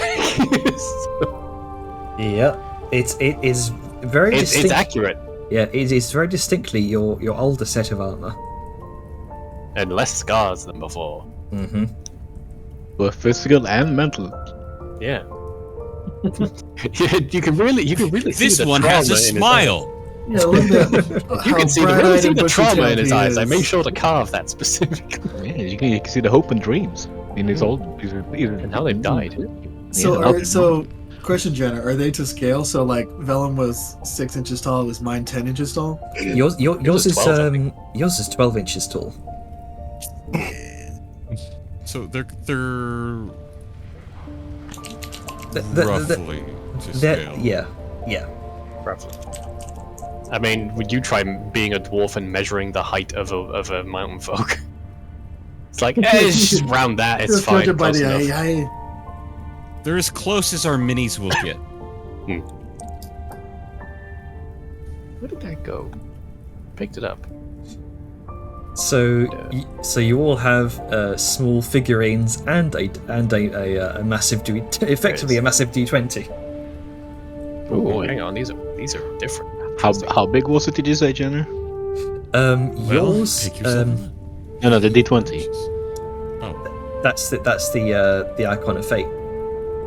Right, but how big is it? I forgot how big. Oh, how big it's about the size of a bowling ball. Right. Okay. So, effectively, we have our own D&D stuff now in game. Yeah, soon. Oh man. that's funny. Fuck. These are actually pretty good. Yeah, you don't say. No, I mean, I was gonna have an adorable moment where Vellum gave his to Vadmir, so she'd have like a little bit of him to Hold. look at and feel better. But this is super useful, and I don't want to do that now. Vitality, potency, and protection. Holy shit, man. This is good. So Vitality is kind of bugged because temp HP lasts until a long rest. Anyway. are these like are all the effects the same? Yes. You're. Dang. Because these are pretty solid. Yeah, that protection one's pretty spicy, and the fact that Yeah, these made are her rock. not attunement. Oh wait, they're special. I didn't even look at that. I was like, Yeah, they're they've got magical effects to them.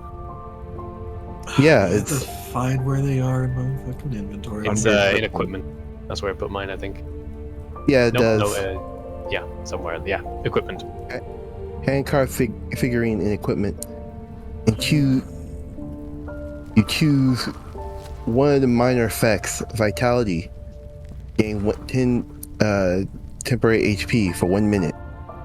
Potency, +1 to 1 saving DC or ability check you make in the next minute. After the effect fades or protection, you gain resistance to one of the following: damage to the end of your next turn. I mean, yeah, bruh. God, they're so good. But I had a moment. Oh, it is interesting that vitality that it does last 1 minute. Yeah, it's like a worse version of actual temporary hit points.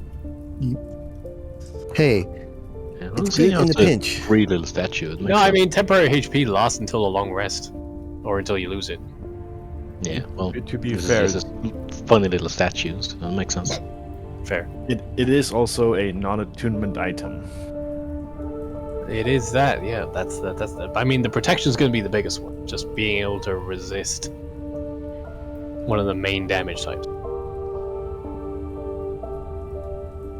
Once per long. Yeah, but you have to be preemptive. I.e., you have to. Yeah, use you got to do it the- beforehand, but 9 times out of 10, you're going to know what you're going into. Or you can see somebody doing some kind of magic. Like, okay, that's what I got to avoid. True.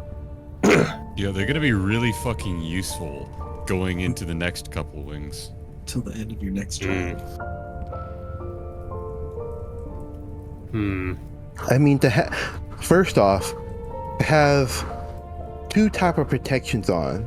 For me, have my my transmutation type of resistance, then have another type of resistance is fucking baller. Yeah, you can double up.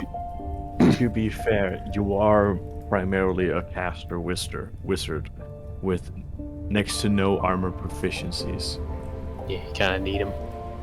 I mean, I wouldn't say no, because I have one level in rogue, so I have a light armor, but that's about it. I mean, I armor's really armor. need to get you trained in a shield. Someday. One day. Question, actually. Does Angus mention that these are men? Yes. Okay, good to know.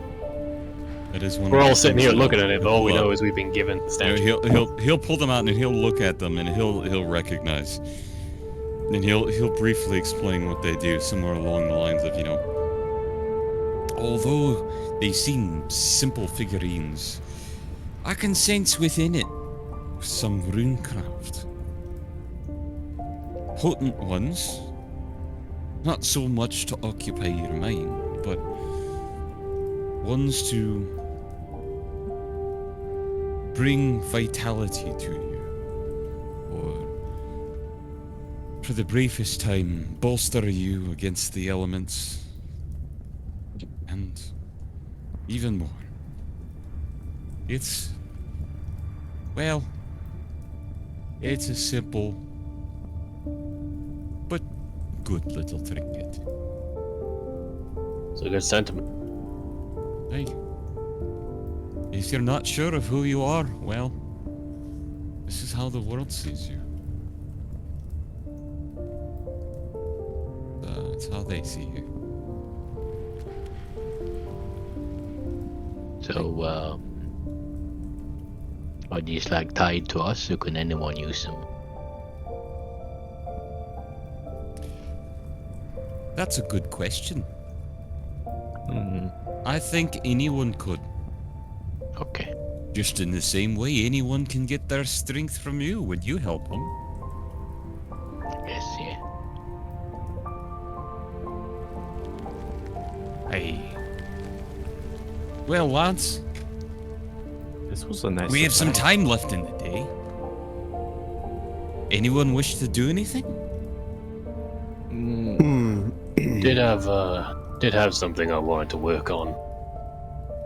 I want to make some potion, but before that, Liska, Mm-hmm. he holds up the spear of the Storm Lord. Do you want this spear? I'd probably give it to Vellum, to be honest.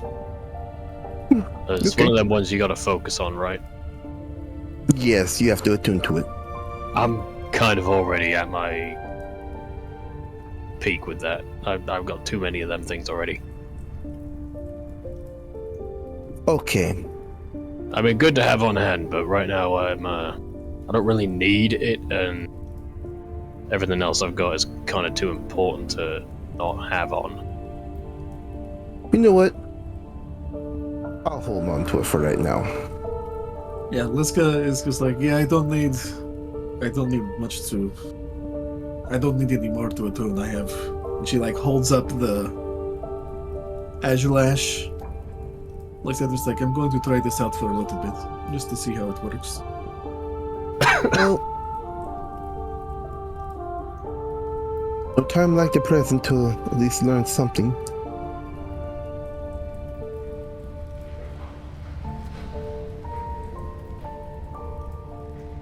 Again, it's like it will be interesting to see what and how it does. She just kind of like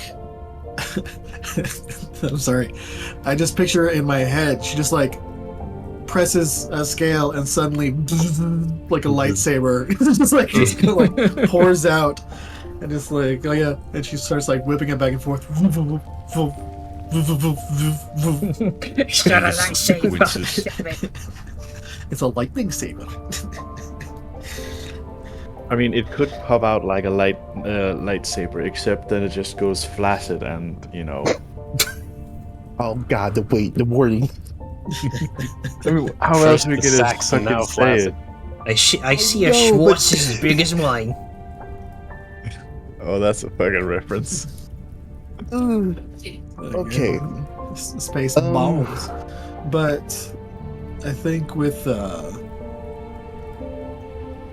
yeah, like she's like, you know, the whip comes out and she gives like a few test, like kind of test flicks, and then she kind of like takes a stance and then just whips it, and there is like a whip / thunder crack. It's like she says, like, it's not just a normal whip crack, it's like a thunder crack. And she's Oh, like, yeah. oh, that's interesting. Okay.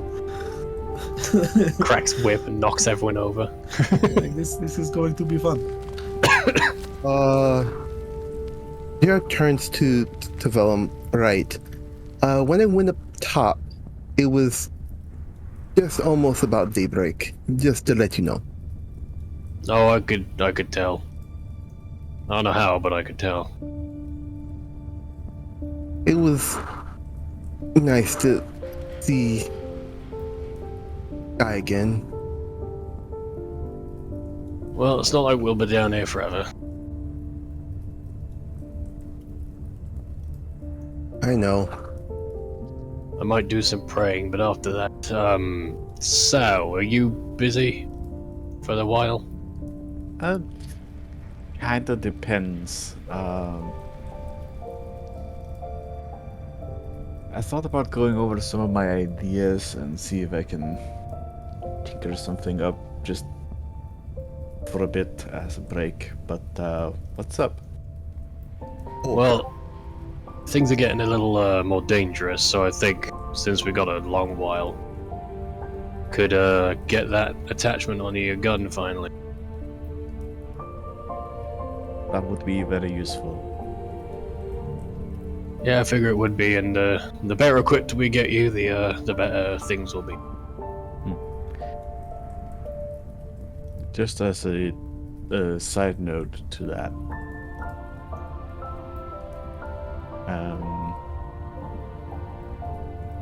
it's basically just like quote unquote a regular dagger I equip on my sheet to then have access to. Yeah, mechanics wise, it's literally just a dagger. But it allows you to do like opportunity attacks while you have your rifle out, and I guess maybe you could do a stab with it, but I don't see why you would when magic and gun.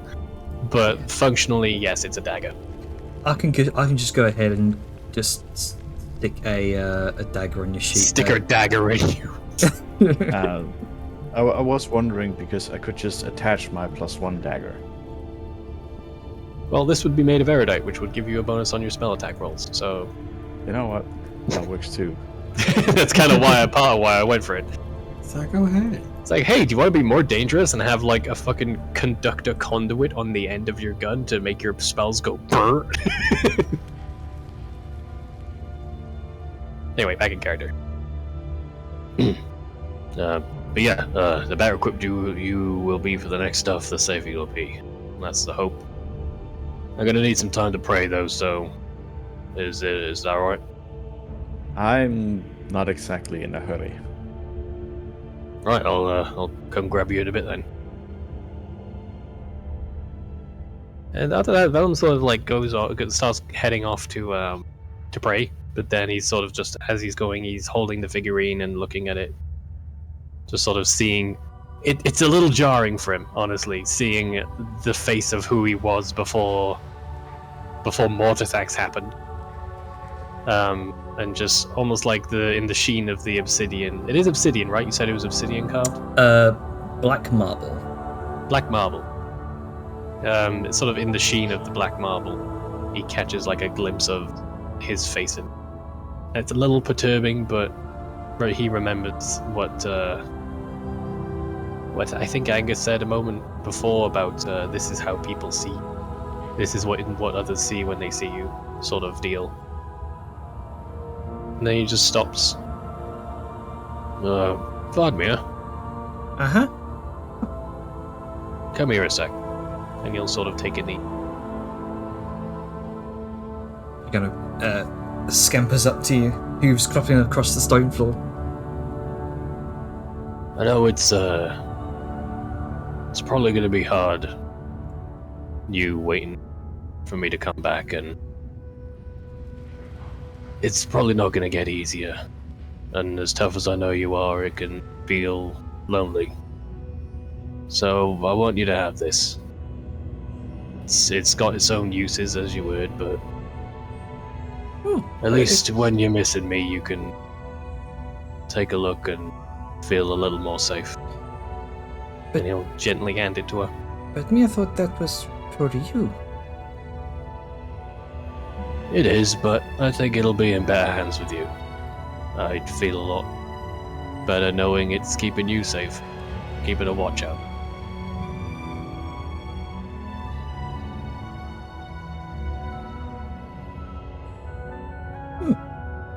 Well, maybe Tula has a friend now. And with that, she kind of takes out that small silver raven figurine that you bought her.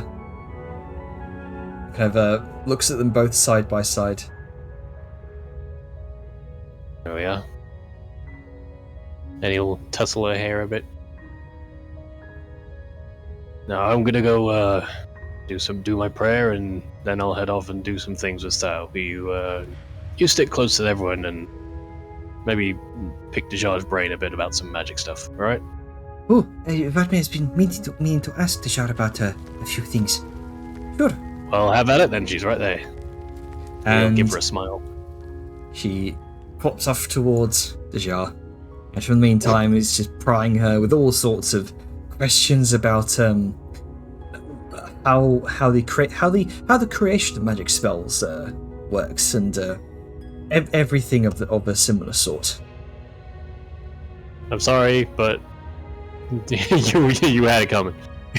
You're teaching her, so you're gonna get all the questions a child who's excited about shit is gonna want. Okay, the father's gonna get it after this. You signed up for this. You're welcome. But yeah, Velen will have his half hour and then set up all his equipment to do some work for the remainder of the thing. So Okay. Which is easy enough to do. You mentioned a bayonet for Soyun. yes, a bayonet attack. Yes, easy enough to do. If you want to make it really pretty, a couple hours of work would be fine. Yeah, I assume take their time with it because Velen hasn't worked in a bit. And God, I kind of want to talk to Sao as well, but I don't want to make this the me session. Well, I Does mean, anyone else have anything? I don't want to Yeah, suck yeah, up all the time. does anyone else have anything they want to do before a long rest? Grok up to anything? Yeah, what's Grunker doing? Hey, what the Grunker doing? What the What fuck? the Gronk? What the Gronk? What's Grunker doing? It's probably sitting by some fire and looking at it.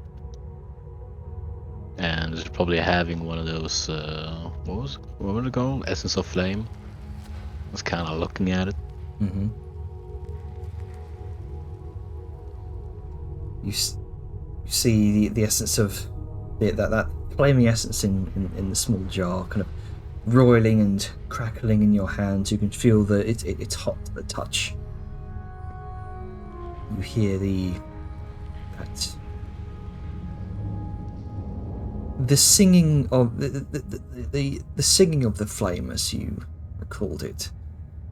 You recall back before your dream-induced therapy, back at the Crescent Falls resort, staring into that flame shortly before you drifted off. You feel that raw primal power within your hands. And that moment of connection. To others, it might not look like much. But ever since then, there's been that. Whenever you've been near a source of open flame, you felt that that burgeoning well of power within you, like an egg that's attempting to, not quite ready to hatch, but attempting to grow.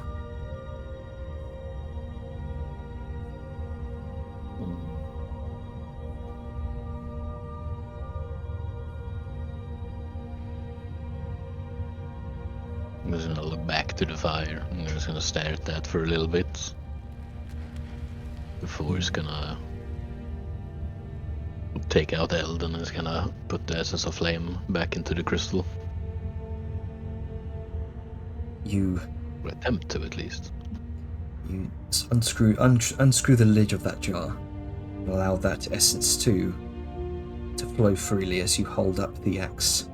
And instead of disappearing into the ether as does normally these essences do, you watch as the crystal within the central crux of the axe glows brightly and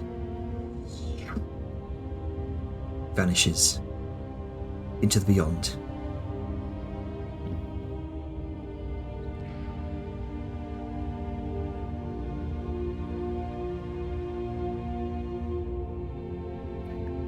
Because he's gonna sit there with the axe in his lap for a bit and just kind of listen to the somewhat chaotic but still soothing singing of the flames. It's like a soothing lullaby to you. It's very easy to get lost in the dance of the flames here. It's probably sitting and casually trying to listen and see if you hear any words, any sentences, where it's mainly just scrambled nonsense, random words, not the real language, even though it sounds like it.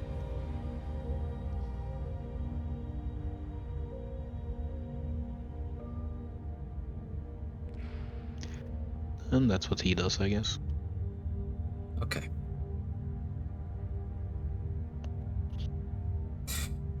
Anyone else? I'm just looking through the crafting, seeing what I can make currently within the allotted time. Not a lot, actually, because I'm usually missing 1 or 2 ingredients. That and I'm missing 2 motes of storm before I can consolidate into a last essence of storm I need. Which could go into our roleplay. Yeah. There you go. We need motes of storm. Yeah. I might have some. I just need 2. That's all I need. See what I've got. I do recall you, Angus. You said you had a 1 or 2. So I have 2 essence of storms. Lamp. So with that, he'll set aside his little figurine and put that away in his bag. And as he does, he looks at it and he realizes, and he'll turn to Sao. That reminds me, I have something for you. We got plenty of them there, and well, I found a few more. I believe you're talking afore about the things that might be interesting for you to make, and I'm curious.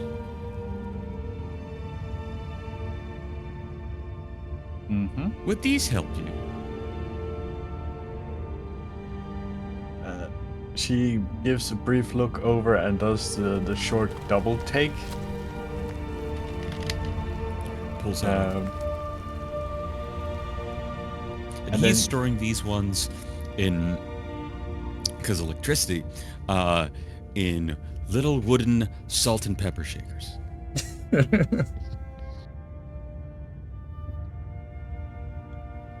She carefully picks them up. And you can see on her face that there's this sort of growing number of cogs starting to spin and click into place in the back of her mind.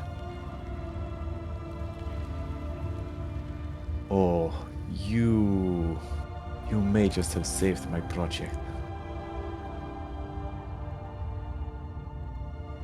Quite a bit, actually. Yeah, tell me about that. What do you need it for? So, I've had this brain idea growing for a while. Originally, I had something in mind like your steam hammer. A large vehicle that could track through land. But when I saw your creation, I was like, I'm gonna have a hard time one-upping that. So I need to find something else. Well, I hope I didn't mean to steal your thunder, as he looks to the moats. That's kind of where my project comes in. How would you like to fly one day? Not by magic, but on a ship.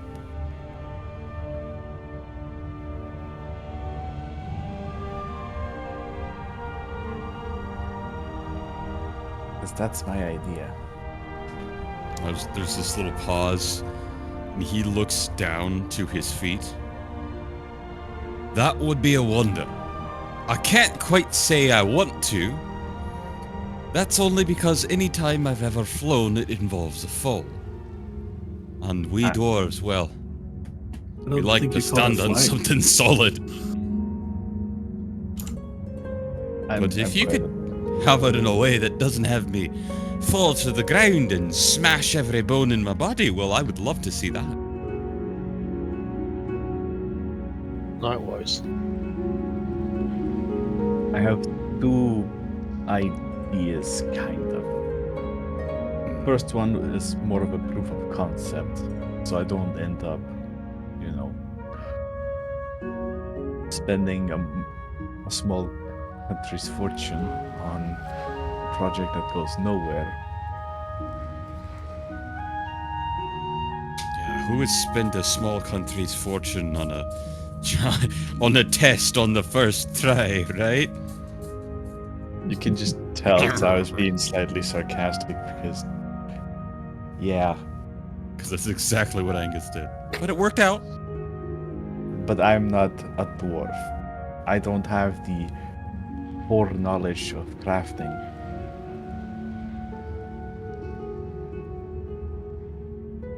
My idea. If only if you had a dwarf that did. Where could you find a dependable, reliable, and skilled dwarf that has been proven to be able to make these kinds of machines? And in Tanzania, too. I do wonder, if only I had a mirror to hold up to someone.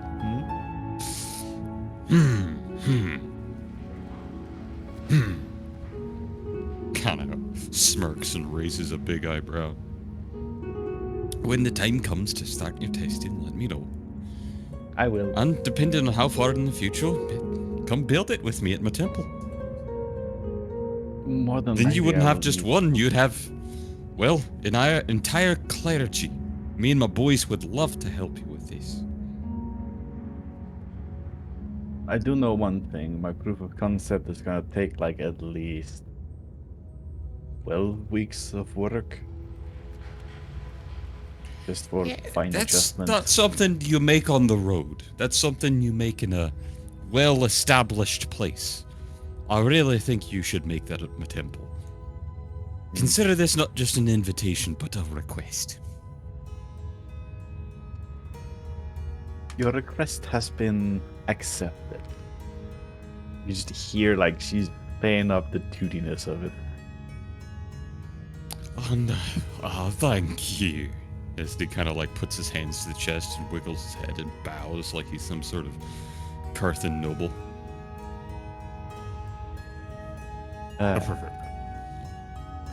Now, amongst other things,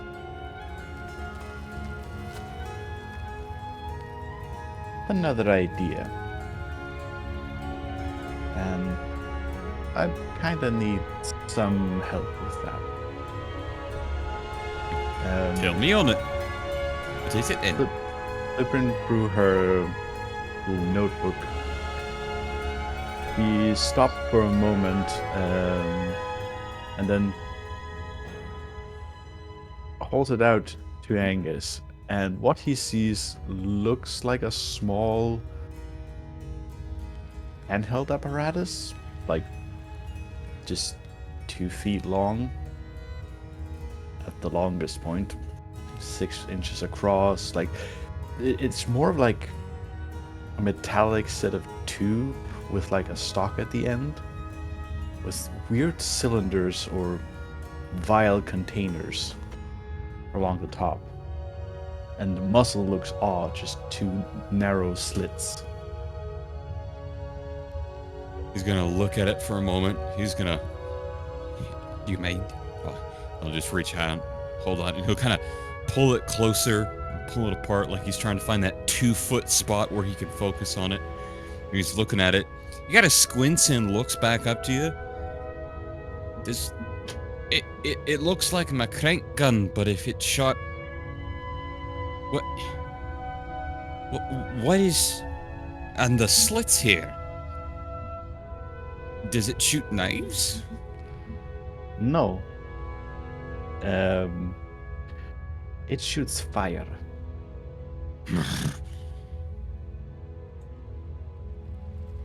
I've had the idea growing in my head for a little bit, along with a few others, but this one seems the most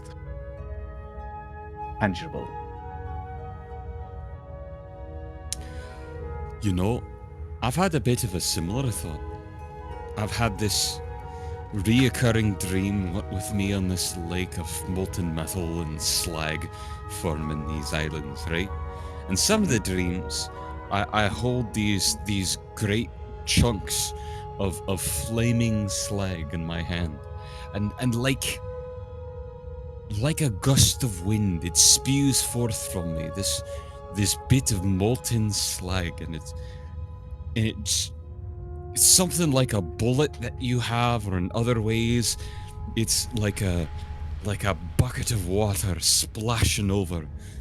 And there's these little stone statues of these little goblin villas, and it just goes over them and it coats them, and then they end up being cast in this molten slag that cools to look like a steely grave, and then I smile and I wake up.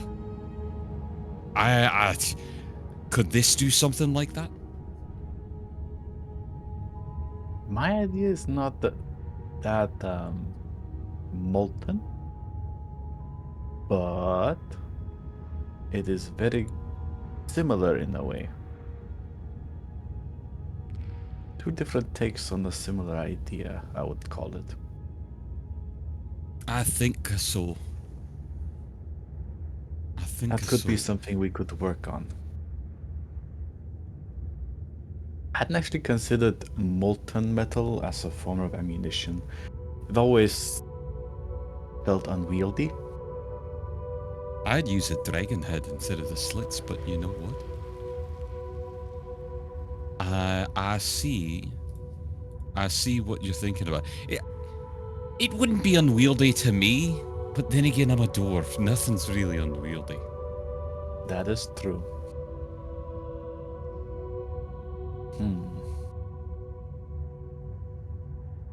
You know, a lot of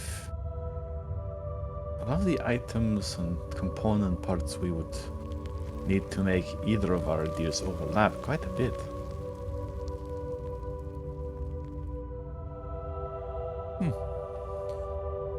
What if I figure out the way to make mine, and you figure out a way to make yours, and we'll like give each other a helping hand. We could do that. It would also be an interesting exercise in how we go about the process of crafting. Aye. Well, let's think on that a bit. I'm gonna go ahead and rest up because I feel god fucking awful. And I'm gonna tend to my wounds. I'll call an early night tonight, and we can pick this up when the rest is done. Go have a rest. You did save Willem's life. So Aye, well. Perhaps I did. Perhaps I did. Alright then. Take care. you too. And rest well. Same to you, I'll be seeing you soon.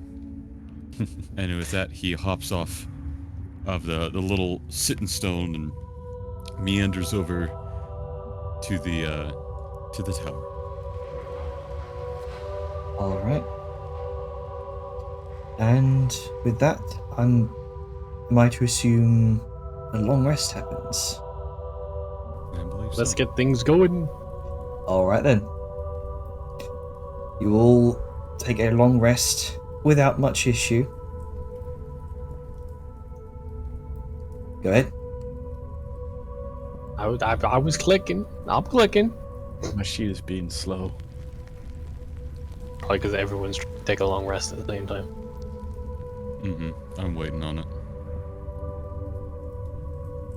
There we go. Jesus Christ, man. Also, Ducky, don't forget to add a +1 to your spell attack mod. I will.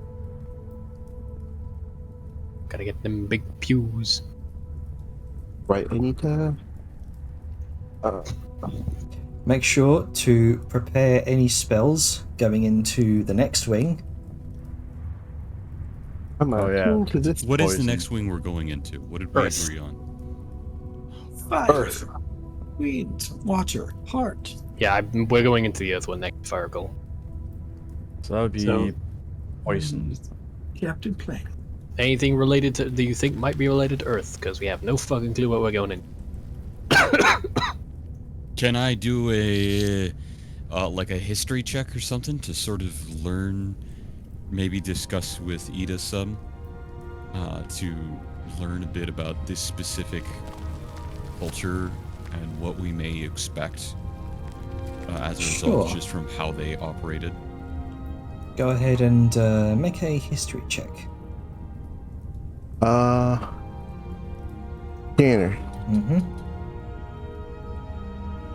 I know it's been some months since I did some history checks on giants, specifically on, and I try and recall what I learned on the giants. And for mine, I actually assist with Ida rolling it. I would like to bring up my thoughts with her and basically be giving her aid over this. Use the NPC's big old brain. Tell you what, Yeah. shall we do like a collective history check between Dejar, Angus, and Ida, since you're all trying to do a similar sort of thing here. Brain trust. All I right. can forego mine for the sake of giving her aid. That was my intention. So, I mean, you could think of it like I'm aiding them, and then you take whichever's the highest for theirs. Would that work? Sure. Alright. Having a good old Do natter that. about ancient giant nonsense. Okay. Man, look at the brain on that woman. Okay.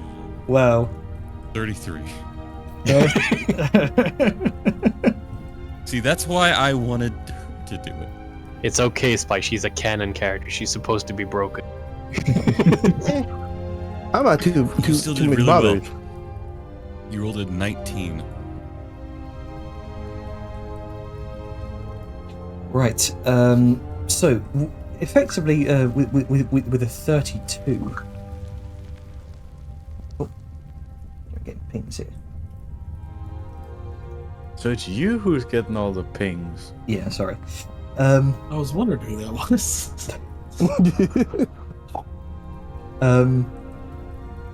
Well, from what I understand, these we are likely to encounter some sort of burial tomb to a stone giant or stone giants plural. The strange thing about stone giants, they tend to petrify upon death. Much like from, I suppose, what I can recall in the short time I've understood about deeplings, having been around for. Yeah, very similar to deeplings. Oh, okay. They also tend to, well, during their petrification process, they also tend to crystallize in places. They also tended to, how would I put it? Involve the petrified bodies in murals, structural pieces, as a way of honoring the dead. I can also assume that we're likely to encounter some sort of manifestations of poisonous energy. If that dragon above that wing of the tomb is to be understood as that green dragon. So anything to help one breathe in a toxic atmosphere might be welcome. That's why I've prepared a small spell called Air Bubble.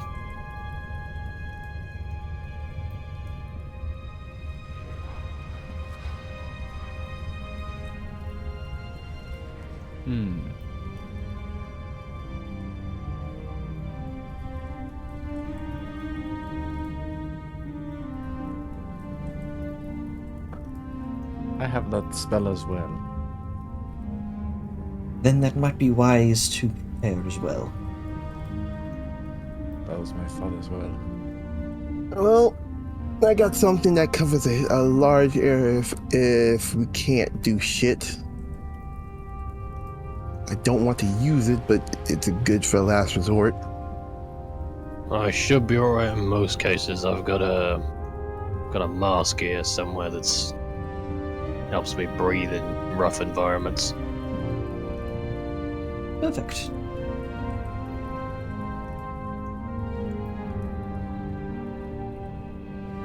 I doubt we're gonna be finding invisible individuals. Don't joke. You can never really tell if it comes to things of a magical nature. Now that you brought it up, I wanted to probably have. I wanted to keep global invulnerability. That may be a good play to have. Good idea.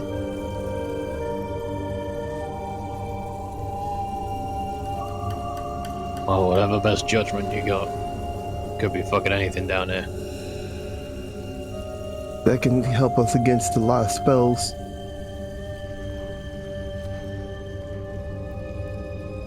I just don't have anything to help anything physically as a wall. That is my downside.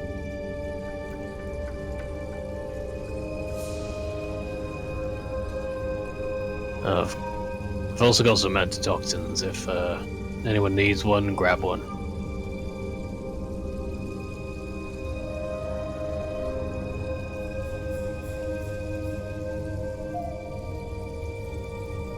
I know. I try to remember what.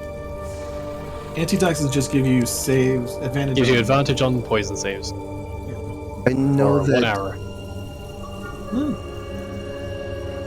Protection from It energy might be seems good for to everyone else.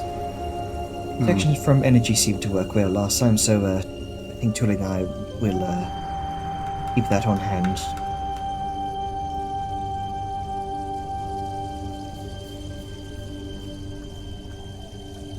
I know I'm good against poison, naturally. And so is Angus. Oh, Liska, I have a question. They have an answer. I'll return it after just 1 minute, but may I see the whip so I may learn more of its ancient lores? Sure. And she just, like, tosses the little scepter over. Do you have the thing ready, Janner? Yeah, okay. I do, yes. One moment. Legend lore? Legend Legend lore. Lore of the Legends. Legend of the Lore. Lord, the legends. Oh. Exposition dump. Exposition dump.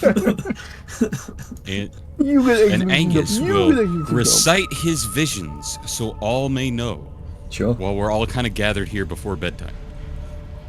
Alright then. Ooh, a bedtime story. We'll gather around the campfire. There once was a giant. And he was a He cunt. was. There once was an evil giant that whipped the shit out of great, and so on, Grandpappy. Okay.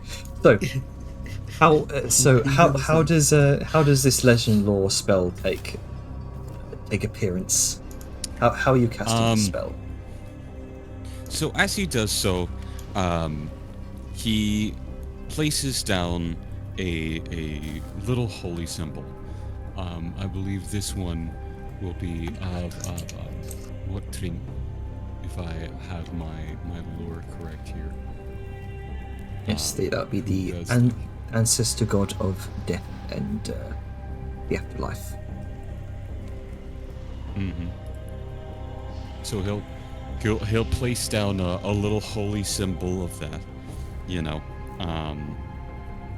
and with a little flick of incense, and he'll just sort of rub his fingers together and spark that, and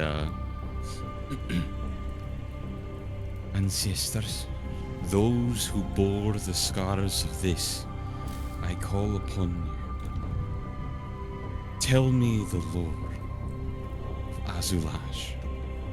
As the holy symbol just glows that little spiritual spectral blue and flashes white, as the very spirits themselves start to create the image above this icon for all to see. With this. The spiritual shroud of legend lore envelops your awareness of with your ancestors' help. That swirling mist distorts your senses anew. Celestial melodies and laughter weave through the air, painting an opulent scene amidst drifting opalescent clouds.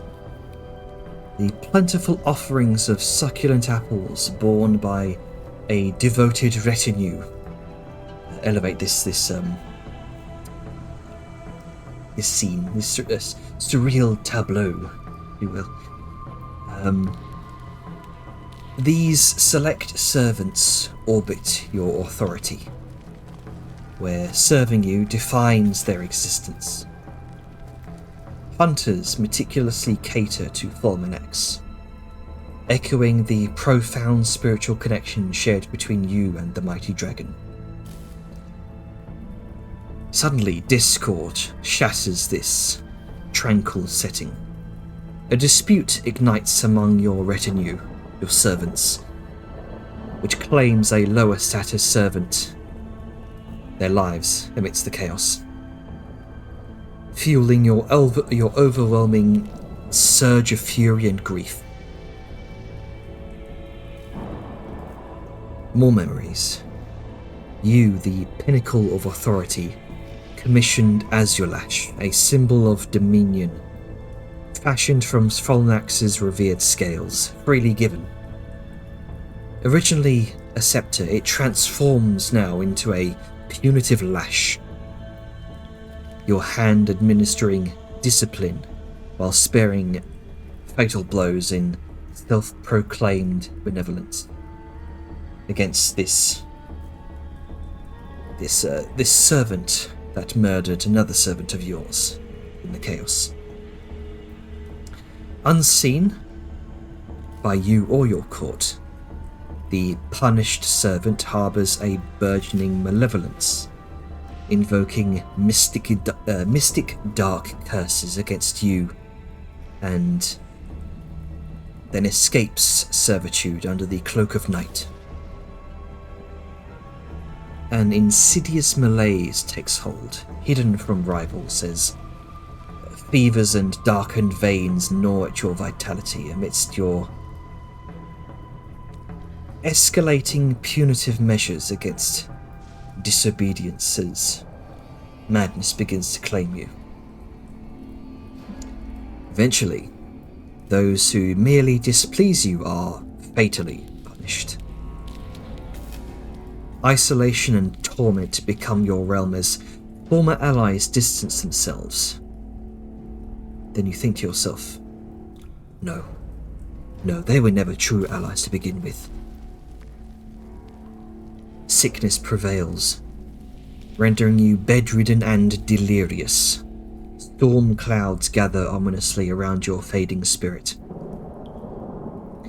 In your final moments, the blight afflicting you seeps into loyal Fulminax, unshackling the dragon into a merciless spree, killing servants for sport until mercy calls for his end. Fading Visions reveals Azulash within the grasp of Harun's now still and withered form, adorned regally. Amidst a grand tomb, the storm giant's solemn rites seal the restless tempest within, ensconcing it for eternity with resplendent lightning.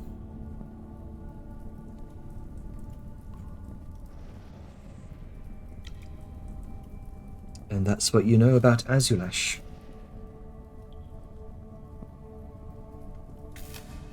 Great bedtime story. Very enlightening. Something. It would appear that this Harun fellow may not have been a dark shaman after all. Merely cursed. By a vengeful servant, it seems. Aye, a grave story with a terrible lesson. But one that just goes to show. Never trust you the help. impose... Sorry. No, that's true. Good dwarven. That's true. Don't trust the help to do a job you ought do yourself. And don't become so dependent on the help you can't make something still with your own hands. You know? If your own hand can't lift the apple to feed yourself, are you really a king? You know? Can't drive a nail with a scepter. Can't build a country off that. Or an empire, at least not one that will last. As we see from the decrepit ruins of which were the graves of their once long-gone kings. But still, I feel pity. Why does it seem often the cruelest and most evil were the ones who are least competent, twisted by their own fates? You Or at know, least one put upon them. that's... There was something about the fight about that. Darkness tendrils that seeped into his being. It reminded me of the Morbog, in a sense. You know, that's a really powerful curse if you think about it. The dark tendrils of his curse persisted beyond his death. It tainted his soul, his remains. Now, remember the Morbog, right? Hard to forget. No. I think we just forgot about it. It was such a passing moment. I'd like to forget Har, about it. hardy har. I'm thinking back also to the event that caused the Morbog. What if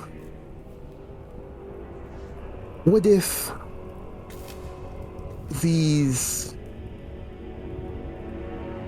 guys were set loose during the War of the Undying? Imagine that. The servants, which cursed him, set loose? No. The giant, this Tempest undead that we fought. Imagine if... Oh, if they were a part of the war. That would be horrifying, is what that would be. Now,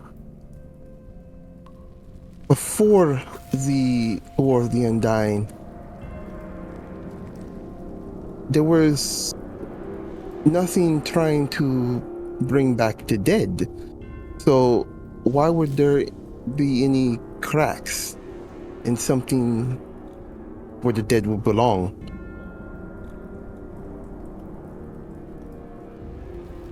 See what I'm going at? This is a tomb.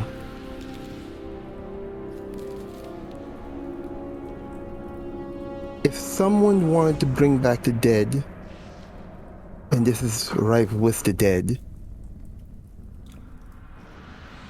these would be very powerful assets to use. Very powerful soldiers. And this was buried under a ton of dirt. And I'm glad that they weren't used.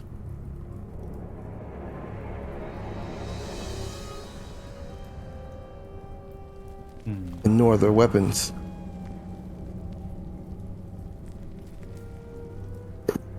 We wouldn't be here talking about it to this day if they were set loose. How does this relate to the cracks, though?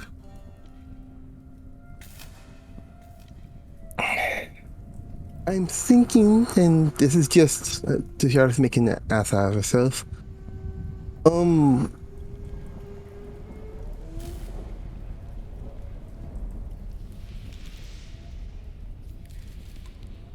You would need something very powerful and I would say dimensional magic, possibly. Something like a mirror. Catastrophe.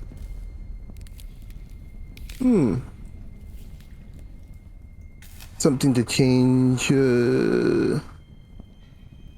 underground? So you're saying this wasn't merely the plates of the world shifting? No, I think it was done deliberately. If I may, it could be both, one making the other worse.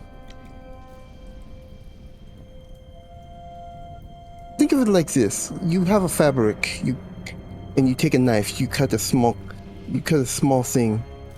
No one's gonna worry about it.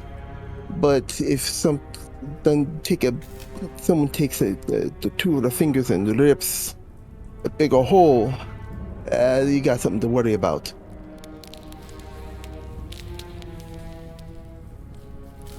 They just took, helped it along. Is what I'm saying. So both.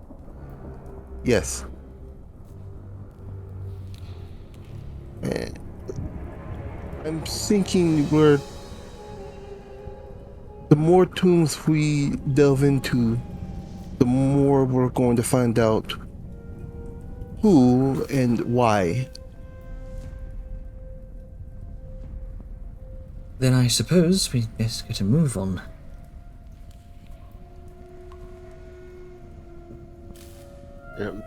Gonna divvy out some precautionary things. See, he just starts handing out potions of resistance to various peoples. And I will do this phase in the background as we go. Mm-hmm.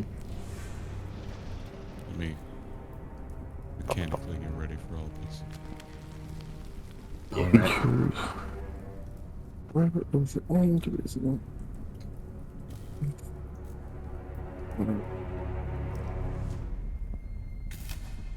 Okay, so are you setting off? Yes, I believe we are. I'm going over things. Hey, Jenna, Just quick question. sensors. Yes. When we were going through the different, in the initial puzzle, when we were like going between the different rooms, what type of dragon head was above the Earth one? Was it green or black? You distinctly remember it as a green dragon head. Okay. Then with that, Stinky one. It's poison, right? yeah. With that in mind, Liska will actively say, like, I remember that. Then we were going through that initial phase when we were trying to figure out the, how to get through that multi-dimensional bullshit. That it was a green dragon head that was above the Earth one, so it will most likely be poison. No, like that one we fought in the woods. Yes, that Angus killed. Ah, yes, with the stone that I threw its skull that's now mounted within the tower.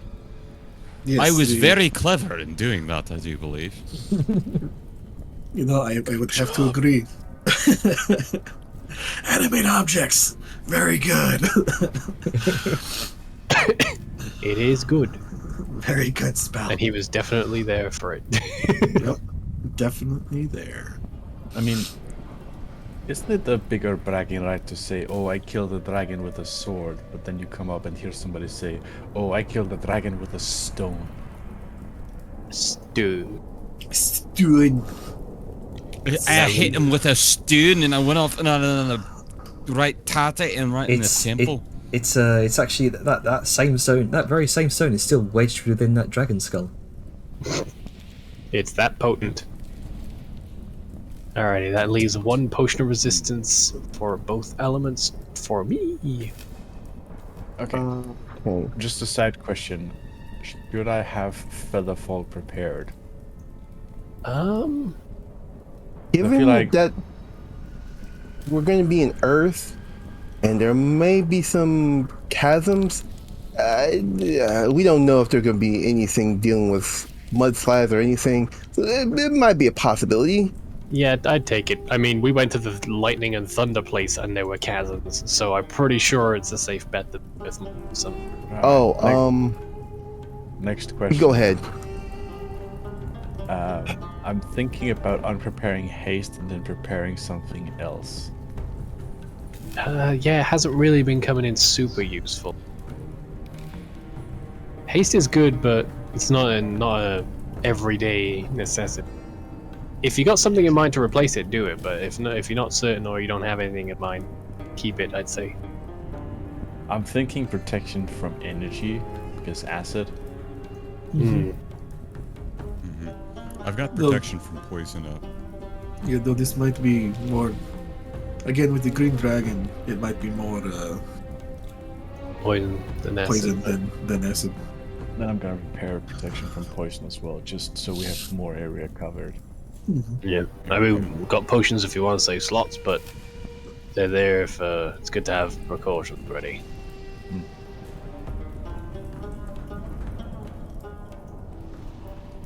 Alright, I'm ready. Alright. I have Vortex Warp, it's stored in my item, so... Would freedom of movement be good for us? Do we anticipate no. like thick, goopy bogs and shit that would... Now, Maybe. after the end of this session, I will still allow some time for you to prepare your spells. By the way, so we'll do it now. Oh, so we can like go now and then. Yeah. it Do we won't want to be get on relevant. that and I do this in the background? Yeah. There was with the lore of Ida to figure out what I need to prepare. Okay. there was yeah. I wanted to craft before resting. I wanted to craft at least one greater potion for somebody. Sure. Okay. I'm out of any functional potions. Could I please have one? Yeah, sure. That's the reason. Yeah. If you guys like, we can get to the mechanics and crafting and spell preparation after. Let's get the game. narratively where we're going, because I don't think we're gonna get as deep in it enough for it. Yeah. Yeah. Do what you need to do. Okay. So for the meantime, I'm just going to delete the tower. I'll put it back up after the game. Oh no, Vladimir. She gone. Oh. Just so I can. Parents shouldn't outlive their child. How dare you power word delete my daughter. So. Power word late Stated just being adoption. Late poisoned, or do you think abortion. disease will be there too. Yeah, as opposed to vitality, they're super good for like the whole thing. Thank you. Okay, so as you make your way, as you briefly bid your brief farewells to Vladimir, who's in the midst of sort of excited playing with the new figurine she has from Vellum and well, the two figurines now she has. You make your way down that 300-foot drop, which again, in the 12 hours you've spent in your little bit of downtime here, this area has further built up through various new researchers coming in, setting up shop here, and reinforcing what is now a rope ladder, not merely just a singular rope. So the descent is much easier now. And as you tread through the western corridor, the towering stone head of the Green Dragon looms above, the eyes casting an eerie green glow that seems to endure despite the passage of the stone visage's ages. Each stride down the colossal staircase reinforces the immense stature of the giants who once roamed these corridors. Within this forgotten wing, the air is... It's musty. It carries that time-worn fragrance. The brilliance emanating from your enchanted light sources dispels the shadows, unveiling intricate carvings and fading frescoes. These relics narrate tales of long-forgotten poetry and artistic endeavours, the construction of great temples from eons past, offering glimpses into the creative souls of the giants from an era long gone.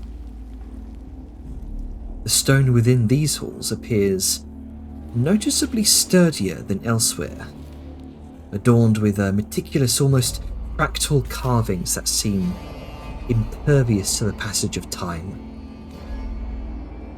The stone giants, you know, understand, be the ancient artisans here that sculpted these halls. Their mastery in stonecraft is vividly evident. But nonetheless, these halls have not evaded the cataclysm that befell the rest of this tomb. Though the destruction here seems much less severe than in other wings, numerous crevices branch out, halting when meeting solid, expertly carved stone, leaving a few mere cracks as evidence of their presence. Other fissures stretch on into the darkness.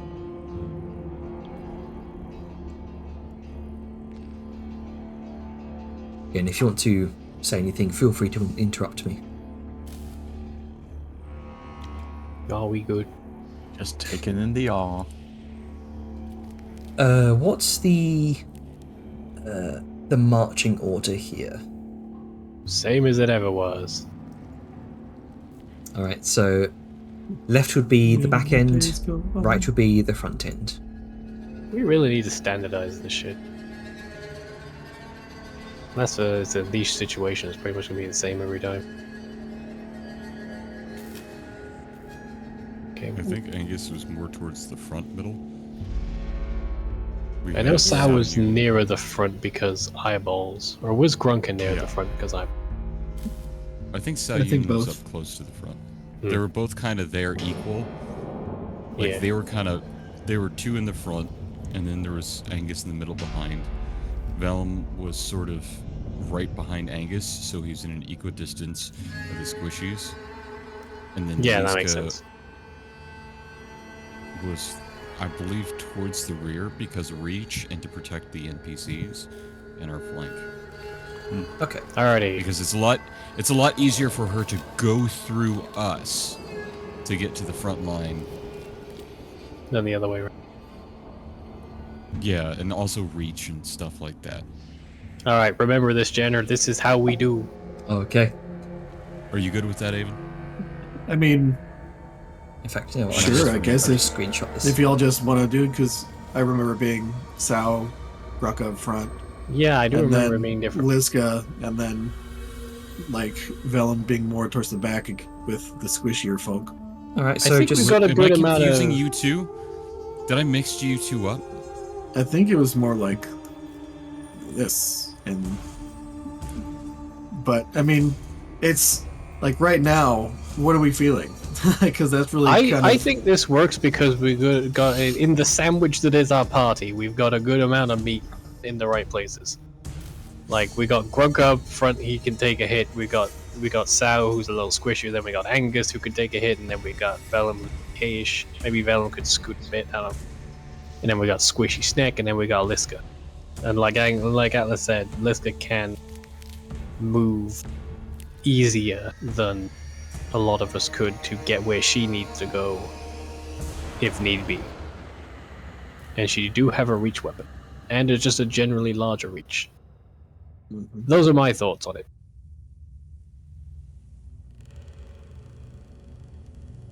Honestly, I'm fine with whatever. Well, Avon, Just- the most simple answer is, Avon, where do you want to be? Jenner, how fucked up are the hallways in this one? Like, how wide are they? Are there cracks in them? There's a few cracks here and there. They're not massively fucked up.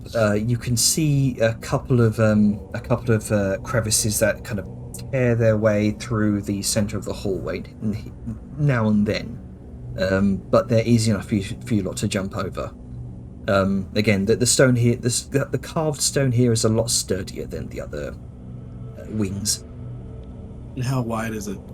It's about a good 30 feet wide. You can't Okay. even. It's difficult to see the ceiling beyond. Well, Grunker can see the ceiling. It's about 80 feet. So we could do just 2x2. Or in the Liska's case, Let's go. Liska. So it's 2x2 and then Liska. So I guess we could do Brunka Sao in first row and then Liska, I'm down for that.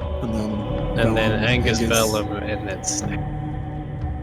Here, let me move so Angus can. There we go. Thank you. And then Does that sound good to everybody? 2 squishies here. God, Yeah. it sucks to be behind Dejar because her tail comes so far out of her. You gotta be. Good thing you're not all behind her over then, that you're in shit. front of her. And I am in Damn it. intercept range of 90% of the squishies. The ass thing is ever gonna be. You're All never right. gonna get rid of that. So is this No, I'm not. is this the audio going in? This seems good if everyone's in agreement. Yeah. All right. As you kind of look around the relatively intact halls. You can see the angular patterns that are etched into the stonework. They resemble these elongated tendril-like vines gracefully coiling at these precise 90-degree angles. Very, very reminiscent of like sort of Aztec carvings or the sort of Greek spirals, if you will. However, the fresco paints have mostly succumbed to the ravages of time. Some flaking off the walls. You can see tiny patches of fungus clinging to other sections of the stone.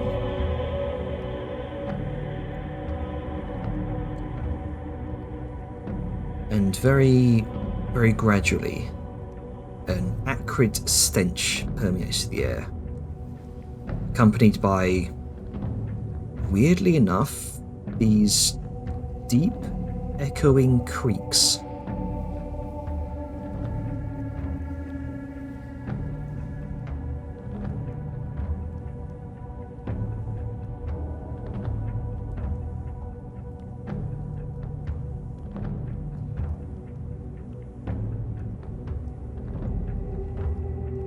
Sayun, is your perception based on sight or hearing? That would be primarily sight. I have advantage on, but my passive is for all. Okay, and your passive is... remind me again? 24. Oh. Your passive is 24 because it has advantage, which gives a +5 to sight-based. Your passive for hearing would be 19. Oh, well, still, even still. Yeah. It's just a clarity because the sheets can't really distinguish that. Yeah.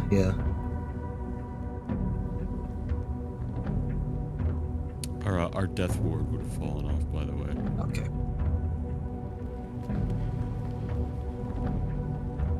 Yeah, sent you a DM, Sayun.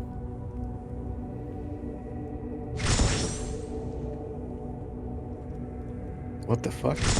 Sorry, that's the death ward automation going off. No. I'm reading what you sent me. What the fuck? Oh, that's a good sign. Sal sort of stops for a moment.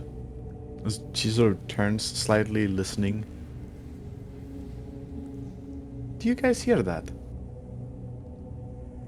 Well, the fact that you're the only one mentioning it is probably no. Okay. Here, shit. All we've seen so far is stone and mason work. Yes. Right. Okay. I am hearing faint, deep creaking. Sounds a bit like wood or bark being put under stress.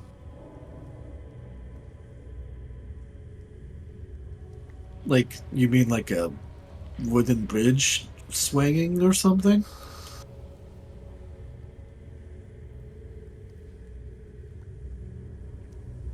Kind of, but I'm not sure. It feels Are you- very out of place. But you mean like a structure is being Maybe? put under stress? Okay, that's... All we've seen is stone, though. That don't make no sense. I mean, they might have something wood-like further in. No, I guess that does come under the umbrella of Earth. No, they wouldn't. It feels illogical. Wood I mean, would rot. Okay, we It would... depends on the type of woods. I mean, Maybe yeah. there's trees down it. We Plus, don't green know... dragons do take shelter in woods. That is kind of their element. So, again, we don't know, so... Right now we're speculating, so... Yeah, let's go find out. Yeah. Just keep an eye out for moving shit.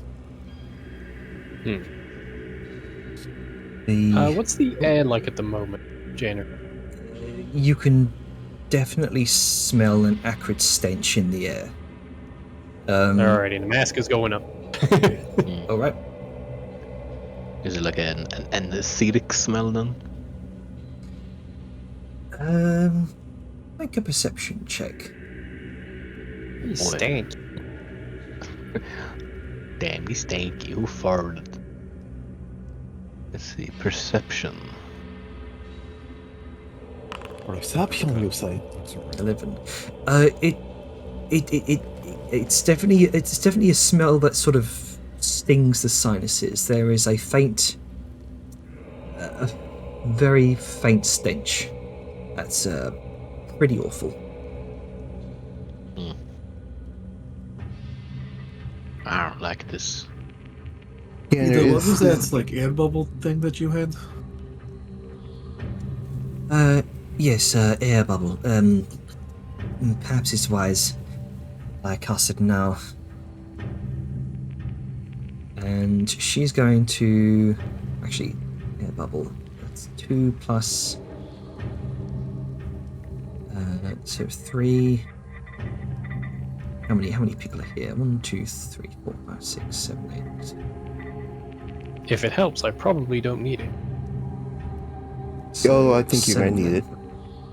I mean, survival mask lets me breathe normally in most conditions, even a vacuum. Good, cool. However, still safe. Sorry. So Oh yeah, I'm you're- just saying if like there's not enough targets. So you, Sorry, you, continue. you also mentioned you were preparing the spell as well.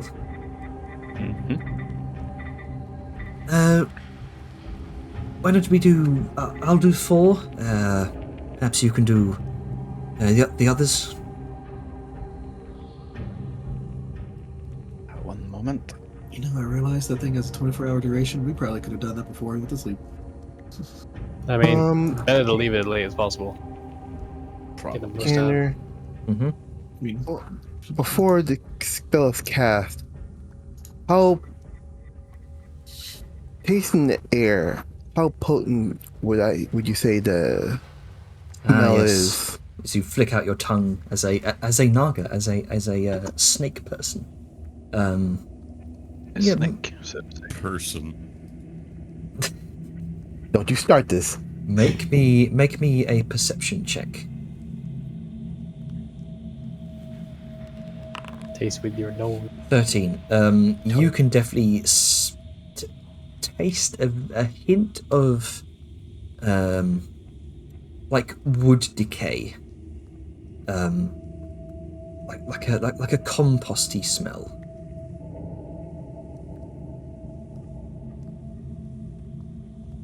Right. Tanner will It's- speak up. Yeah, there it is. Go, continue. It's unpleasant for now.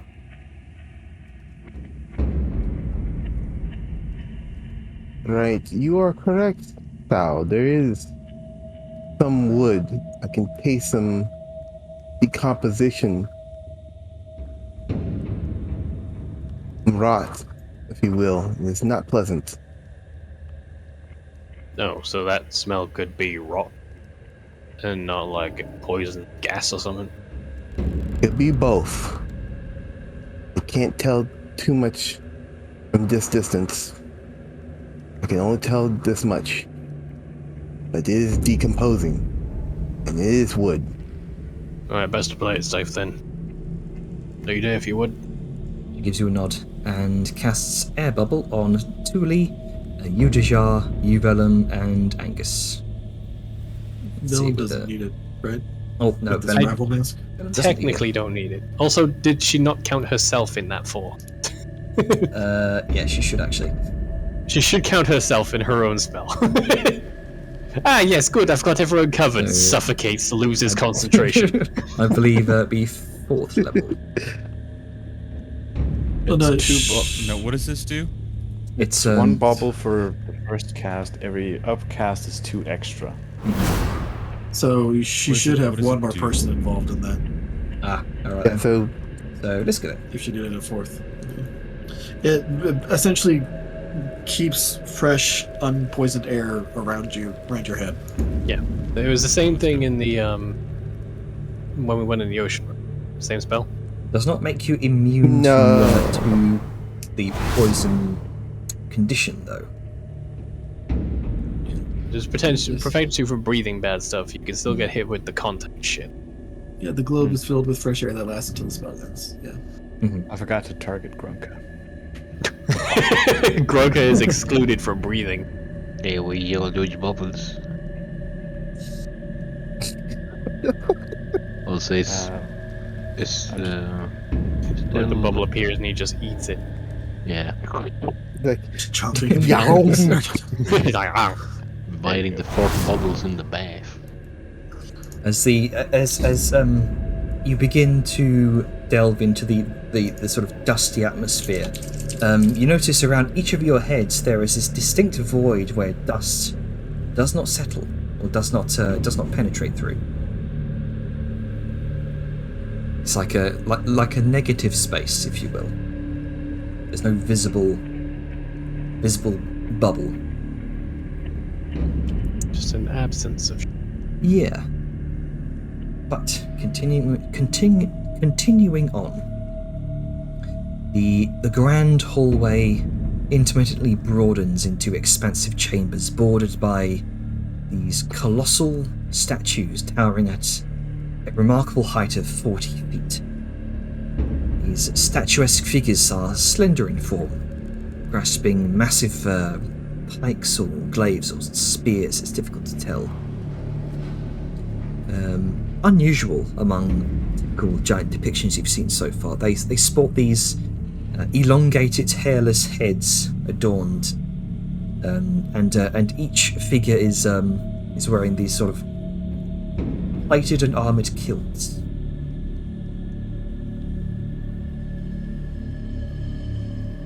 And with each segment of these vast hallways, you gradually discern a shift in the structural stability of the environment. You're the first one to spot this, Saoyun. An adjacent corridor reveals telltale signs of disturbance. Segments of the mosaic flooring upturned or swollen up from beneath, reminiscent of a colossal worm's subterranean passage. Maybe about swelling about a foot, 2 feet. Oh god, if you're gonna put a fucking purple worm in here. It's the realm of poison. Purple. So, what is the floor like currently? You can see areas, or rather, Saoyun sees areas in the darkness where there's portions of the floor that look like there's this sort of snaking bulge within them. How do I identify the floor? Is this dirt here? These are mosaics. This is a mosaic flooring where it's sort of bulged up in places. Think like best way to describe it is Bugs Bunny trail beneath the mosaic flooring. Oh, so something's tunneling. Yeah, no. Refer to party chat for that. Yeah, at worst, at best it's a bullet. At worst, it's a purple worm. Nope. I don't want to get eaten again, guys. It's happened too many times. Me too. You look, I just nah. Everything's getting electrified. Fuck that. Well then, shall we? Alright, let's go on. Check something. Let's see what the fucked up shit is in this temple, like every other one. Yeah, you watch. This is when Jana decides to throw every contact poison in the book at us, and our air bubbles are useless. Why do you tempt fate like this? Sao pauses for like a moment, and you can see her eyes is just sort of following along one of these trails.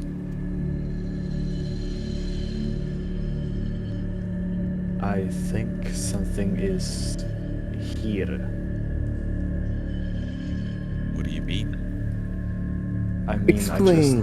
I just saw this move and then stop, and you can follow along as she points with her finger, and then where it stopped, as far as she could see.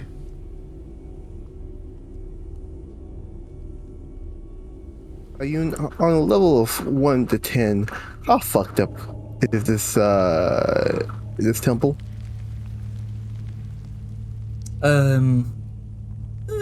It started out as like a 3, 4. Now it's gradually becoming more of a 6. Particularly with these sort of long bulges beneath the mosaics. Great, okay.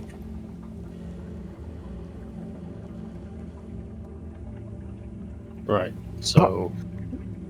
Yeah, this guy has weapons drawn. Yeah. Yeah, Jareth has the core staff that he to no, just no.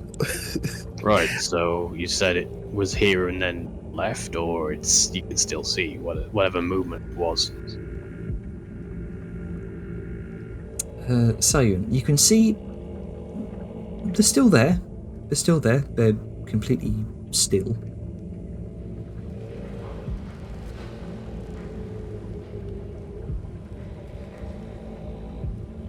I think it is calmed down or something.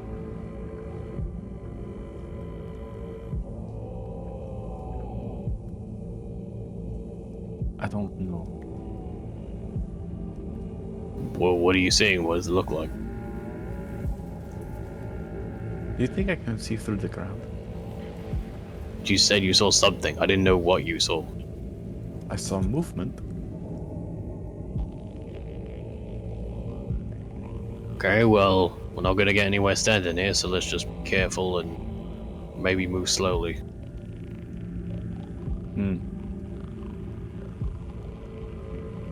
All right. Continuing your journey,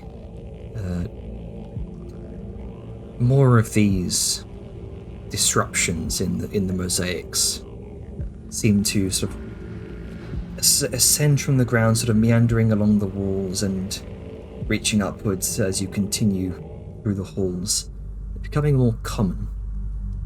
And you can see along the walls they're growing in scale until you encounter a nearly obliterated ancient fresco. And emerging from behind the fractured artwork, still as completely frozen and still, is this large, thorny root, approximately a foot in diameter, that coils through the stone.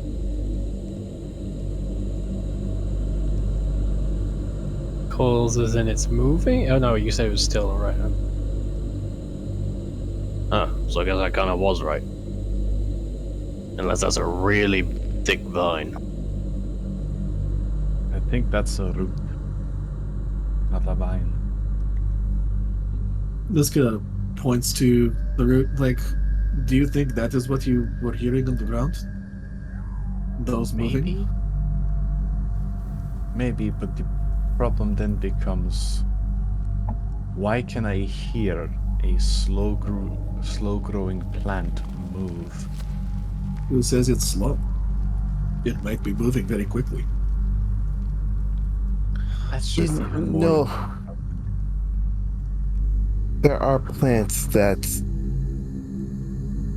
are carnivorous and are fast-acting. Just letting you know. Okay, so we're gonna be dealing with plant life down here then. Good or bad? Yes. These are stone giants. They would have been more grounded, I guess. Though I wouldn't put them far out of realm for it. And she sort of looks back to Thule. Druidic like magic. You can force grow plants, right? Yes, I can. This is not exactly my type of... Not the type of druidic magic that I practice. Whatever is done, this is not natural at all. That has been my worry. Great. Caution time it is then. When have it not been caution time? As your now very cautious descent continues, you notice an increasing number of these thorny vines entwine, threading their way in, out, and around the stonework. Despite the forceful impacts and upheavals caused by the colossal ravines, which seemingly have minimal effect on the stonework, without constant maintenance, the persistent, patient and gradual growth of these vines seems to have proven to be a formidable challenge to the enduring craftsmanship of the stone. The pungent stench in the air grows increasingly intense, assaulting the sinuses and causing this burning sensation. And you... Not that we know. You get the faint whiff here and there, but for the most part, the air is breathable thanks to the air bubble. And sort of, you occasionally pass through these sporadic pockets of this foul odor, this foul odor, as a greenish haze begins to tinge the air. Sagan, the reason for this stench becomes apparent as you start to discern on the border of your air bubbles tiny pinpricks of greenish material suspended in the air, barely visible were it not for the illumination provided by your magical light source and your absurd passive perception on a visual basis. They sort of hover like motes of dust, scattered and seemingly carried by the currents around you as you move through them.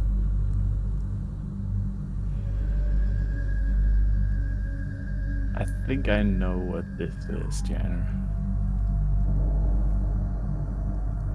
Make a nature check. Hey Jenner, sent your DM. Oh.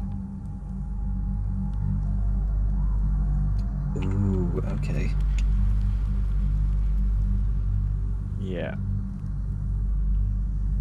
I'm not gonna pop a flash of genius.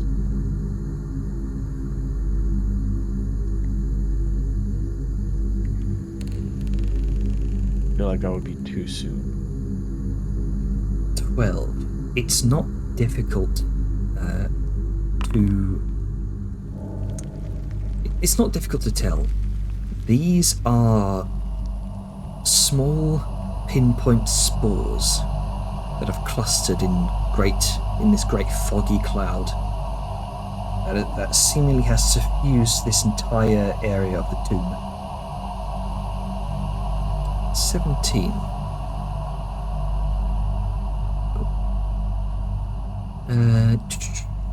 I should DM you.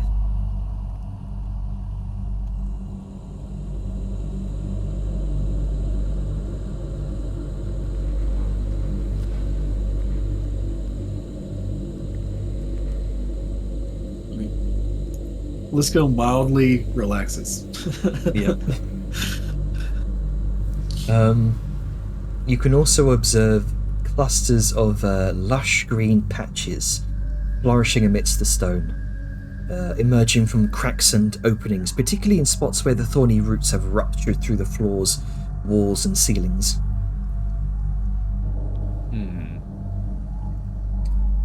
And on closer inspection as you pass them, these growths appear to be nothing more than mere... These appear to be more than mere foliage. These are dusty clusters of fungus. And now and then they'll sort of emit these small clouds of spores dispersing into the air with the lightest touch from your feet or hooves, accompanied by that same brief whiff of a foul stench reminiscent of wood rot or compost.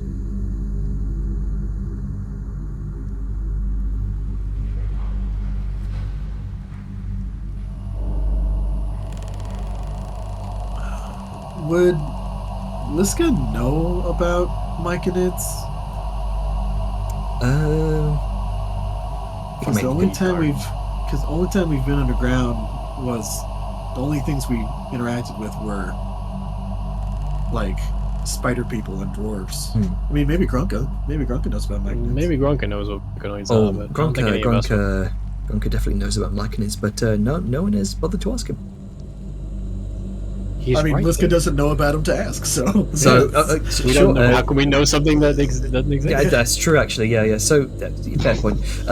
Liska, go ahead and make me a nature check. 15. You have heard rumors about some of these strange civilizations that proliferate through the deep dark. You've heard stories about. You've often referred to them as tales of the mushroom people. Whether or not they're called, you're not sure about the academic term for them. Yeah, mushroom people. Yeah. I guess also another important question. Don't want to be necessarily too meta here. Does Sao say what she sees with those little spores and stuff like that? She's gonna mention that it looks like spores, but in this kind of density, it would be like eons worth. Look, I have heard of stories of like very old mushroom people.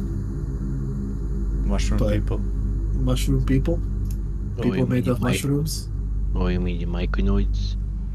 What? Maybe, I don't know. I know there's Person to ask. I know there's a academic term, but it If you like, you can make a nature check, Tashar. what is it? I can't quite remember. You're not entirely sure. I'm more focused on magic and hunting those who break the law. Yeah, I mean, there might be mushrooms, and like mushrooms can be poisonous, so we're, I guess, kind of prepared. But if there's mushroom people, that doesn't seem like giants. Maybe there's like Grunka destroyed the wall and there were spiders on the other side. Perhaps maybe this place got invaded by mushroom or plant people. Maybe Might still be here. Possibly a lot of funky shit seems to just always fall through the cracks around anything. I don't even know. So we should be on the lookout for walking mushrooms, is what you're saying. I guess, maybe. I am not the We got person to ask. So we got spiders and mushroom people. Okay, cool. With everything we've seen so far, honestly wouldn't put it past it now. Look, it doesn't even faze me anymore. I'm just... Mushroom. Also, out of We've been- character time. So Yeah. just quickly turns to Angus with a short look. If we do find mushroom people, you're not allowed to cook them. So I want to leave off on a narrative note. So we'll continue for a I moment. disagree. You That's can't not stop good, me. You know that's what he's going to do, Sal. Why do you even think... You know what? No. No. Maybe we could have this discussion later. Yes, There can we actually are just... mushroom people, so let's just keep going forward. Yes, let's try and find our way through this tangled, thorny shit. All right. While we're moving forward, Liska's going to like idly just kind of like smack the whip against one of the vines that is visible on the surface, just to see if anything happens, if she tries to deal damage to it. You whip the lightning lash against the against the vine, and you all watch as it seemingly flexes and recoils and begins to catch fire. No shit. There is Well, now we know. there is an immediate reaction. Maybe somebody put it out.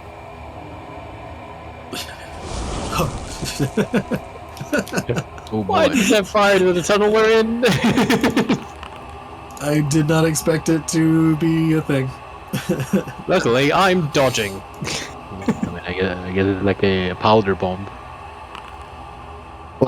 Christ. The Why is the that That was fire advantage, right? the fire ignites No. the surrounding atmosphere in this Roll. contained miniature fireball as all the spores around you ignite in one fell swoop. Jenna, can you check my roll? Did it roll with advantage? Great, and our heads are surrounded by pure, clean, unfiltered oxygen. Yeah. Yours are. Just breathable air. Not necessarily You unfiltered rolled oxygen. a 4 and a 1. Ah, good. Okay. As long It's as not I letting me roll, Jenner. So Oh, so I'll go ahead and roll then. For fuck's sake. Yeah, it's not letting you. I'm not allowed to roll. Just roll separately for me. it's not letting me do it separately either. What the fuck? What? Wow. You know what? I bet it logged me out. Hold on, let me refresh. I might have to refresh as well. 1 second. How about we just... Yeah. end. Yeah. Yeah, there's a Actually. big explosion. Narrative ending. Yep. Oh shit. You all fucking die. Oh Except shit. for Grunker. All right. Yeah. And on that explosive note, we'll end there. Briefly engulfed in the what now appear to be flammable spores in the air. You say we started off with a bang. You No, left we're off with a ending bang. off with a bang. It's actually funny because I was sitting there thinking of when you're like all these spores like in the air. Just offhandedly, I was like, I bet those are flammable. Let me use an electric whip to set a plant on fire. Hey, I didn't think it was gonna set the plant on fire. It's electricity. It's plasma. You know what I was thinking? I was thinking flower bomb. Yeah. All right, should we? Let's stop recording before we get into Stop Gabba. recording in 3, 2, 1.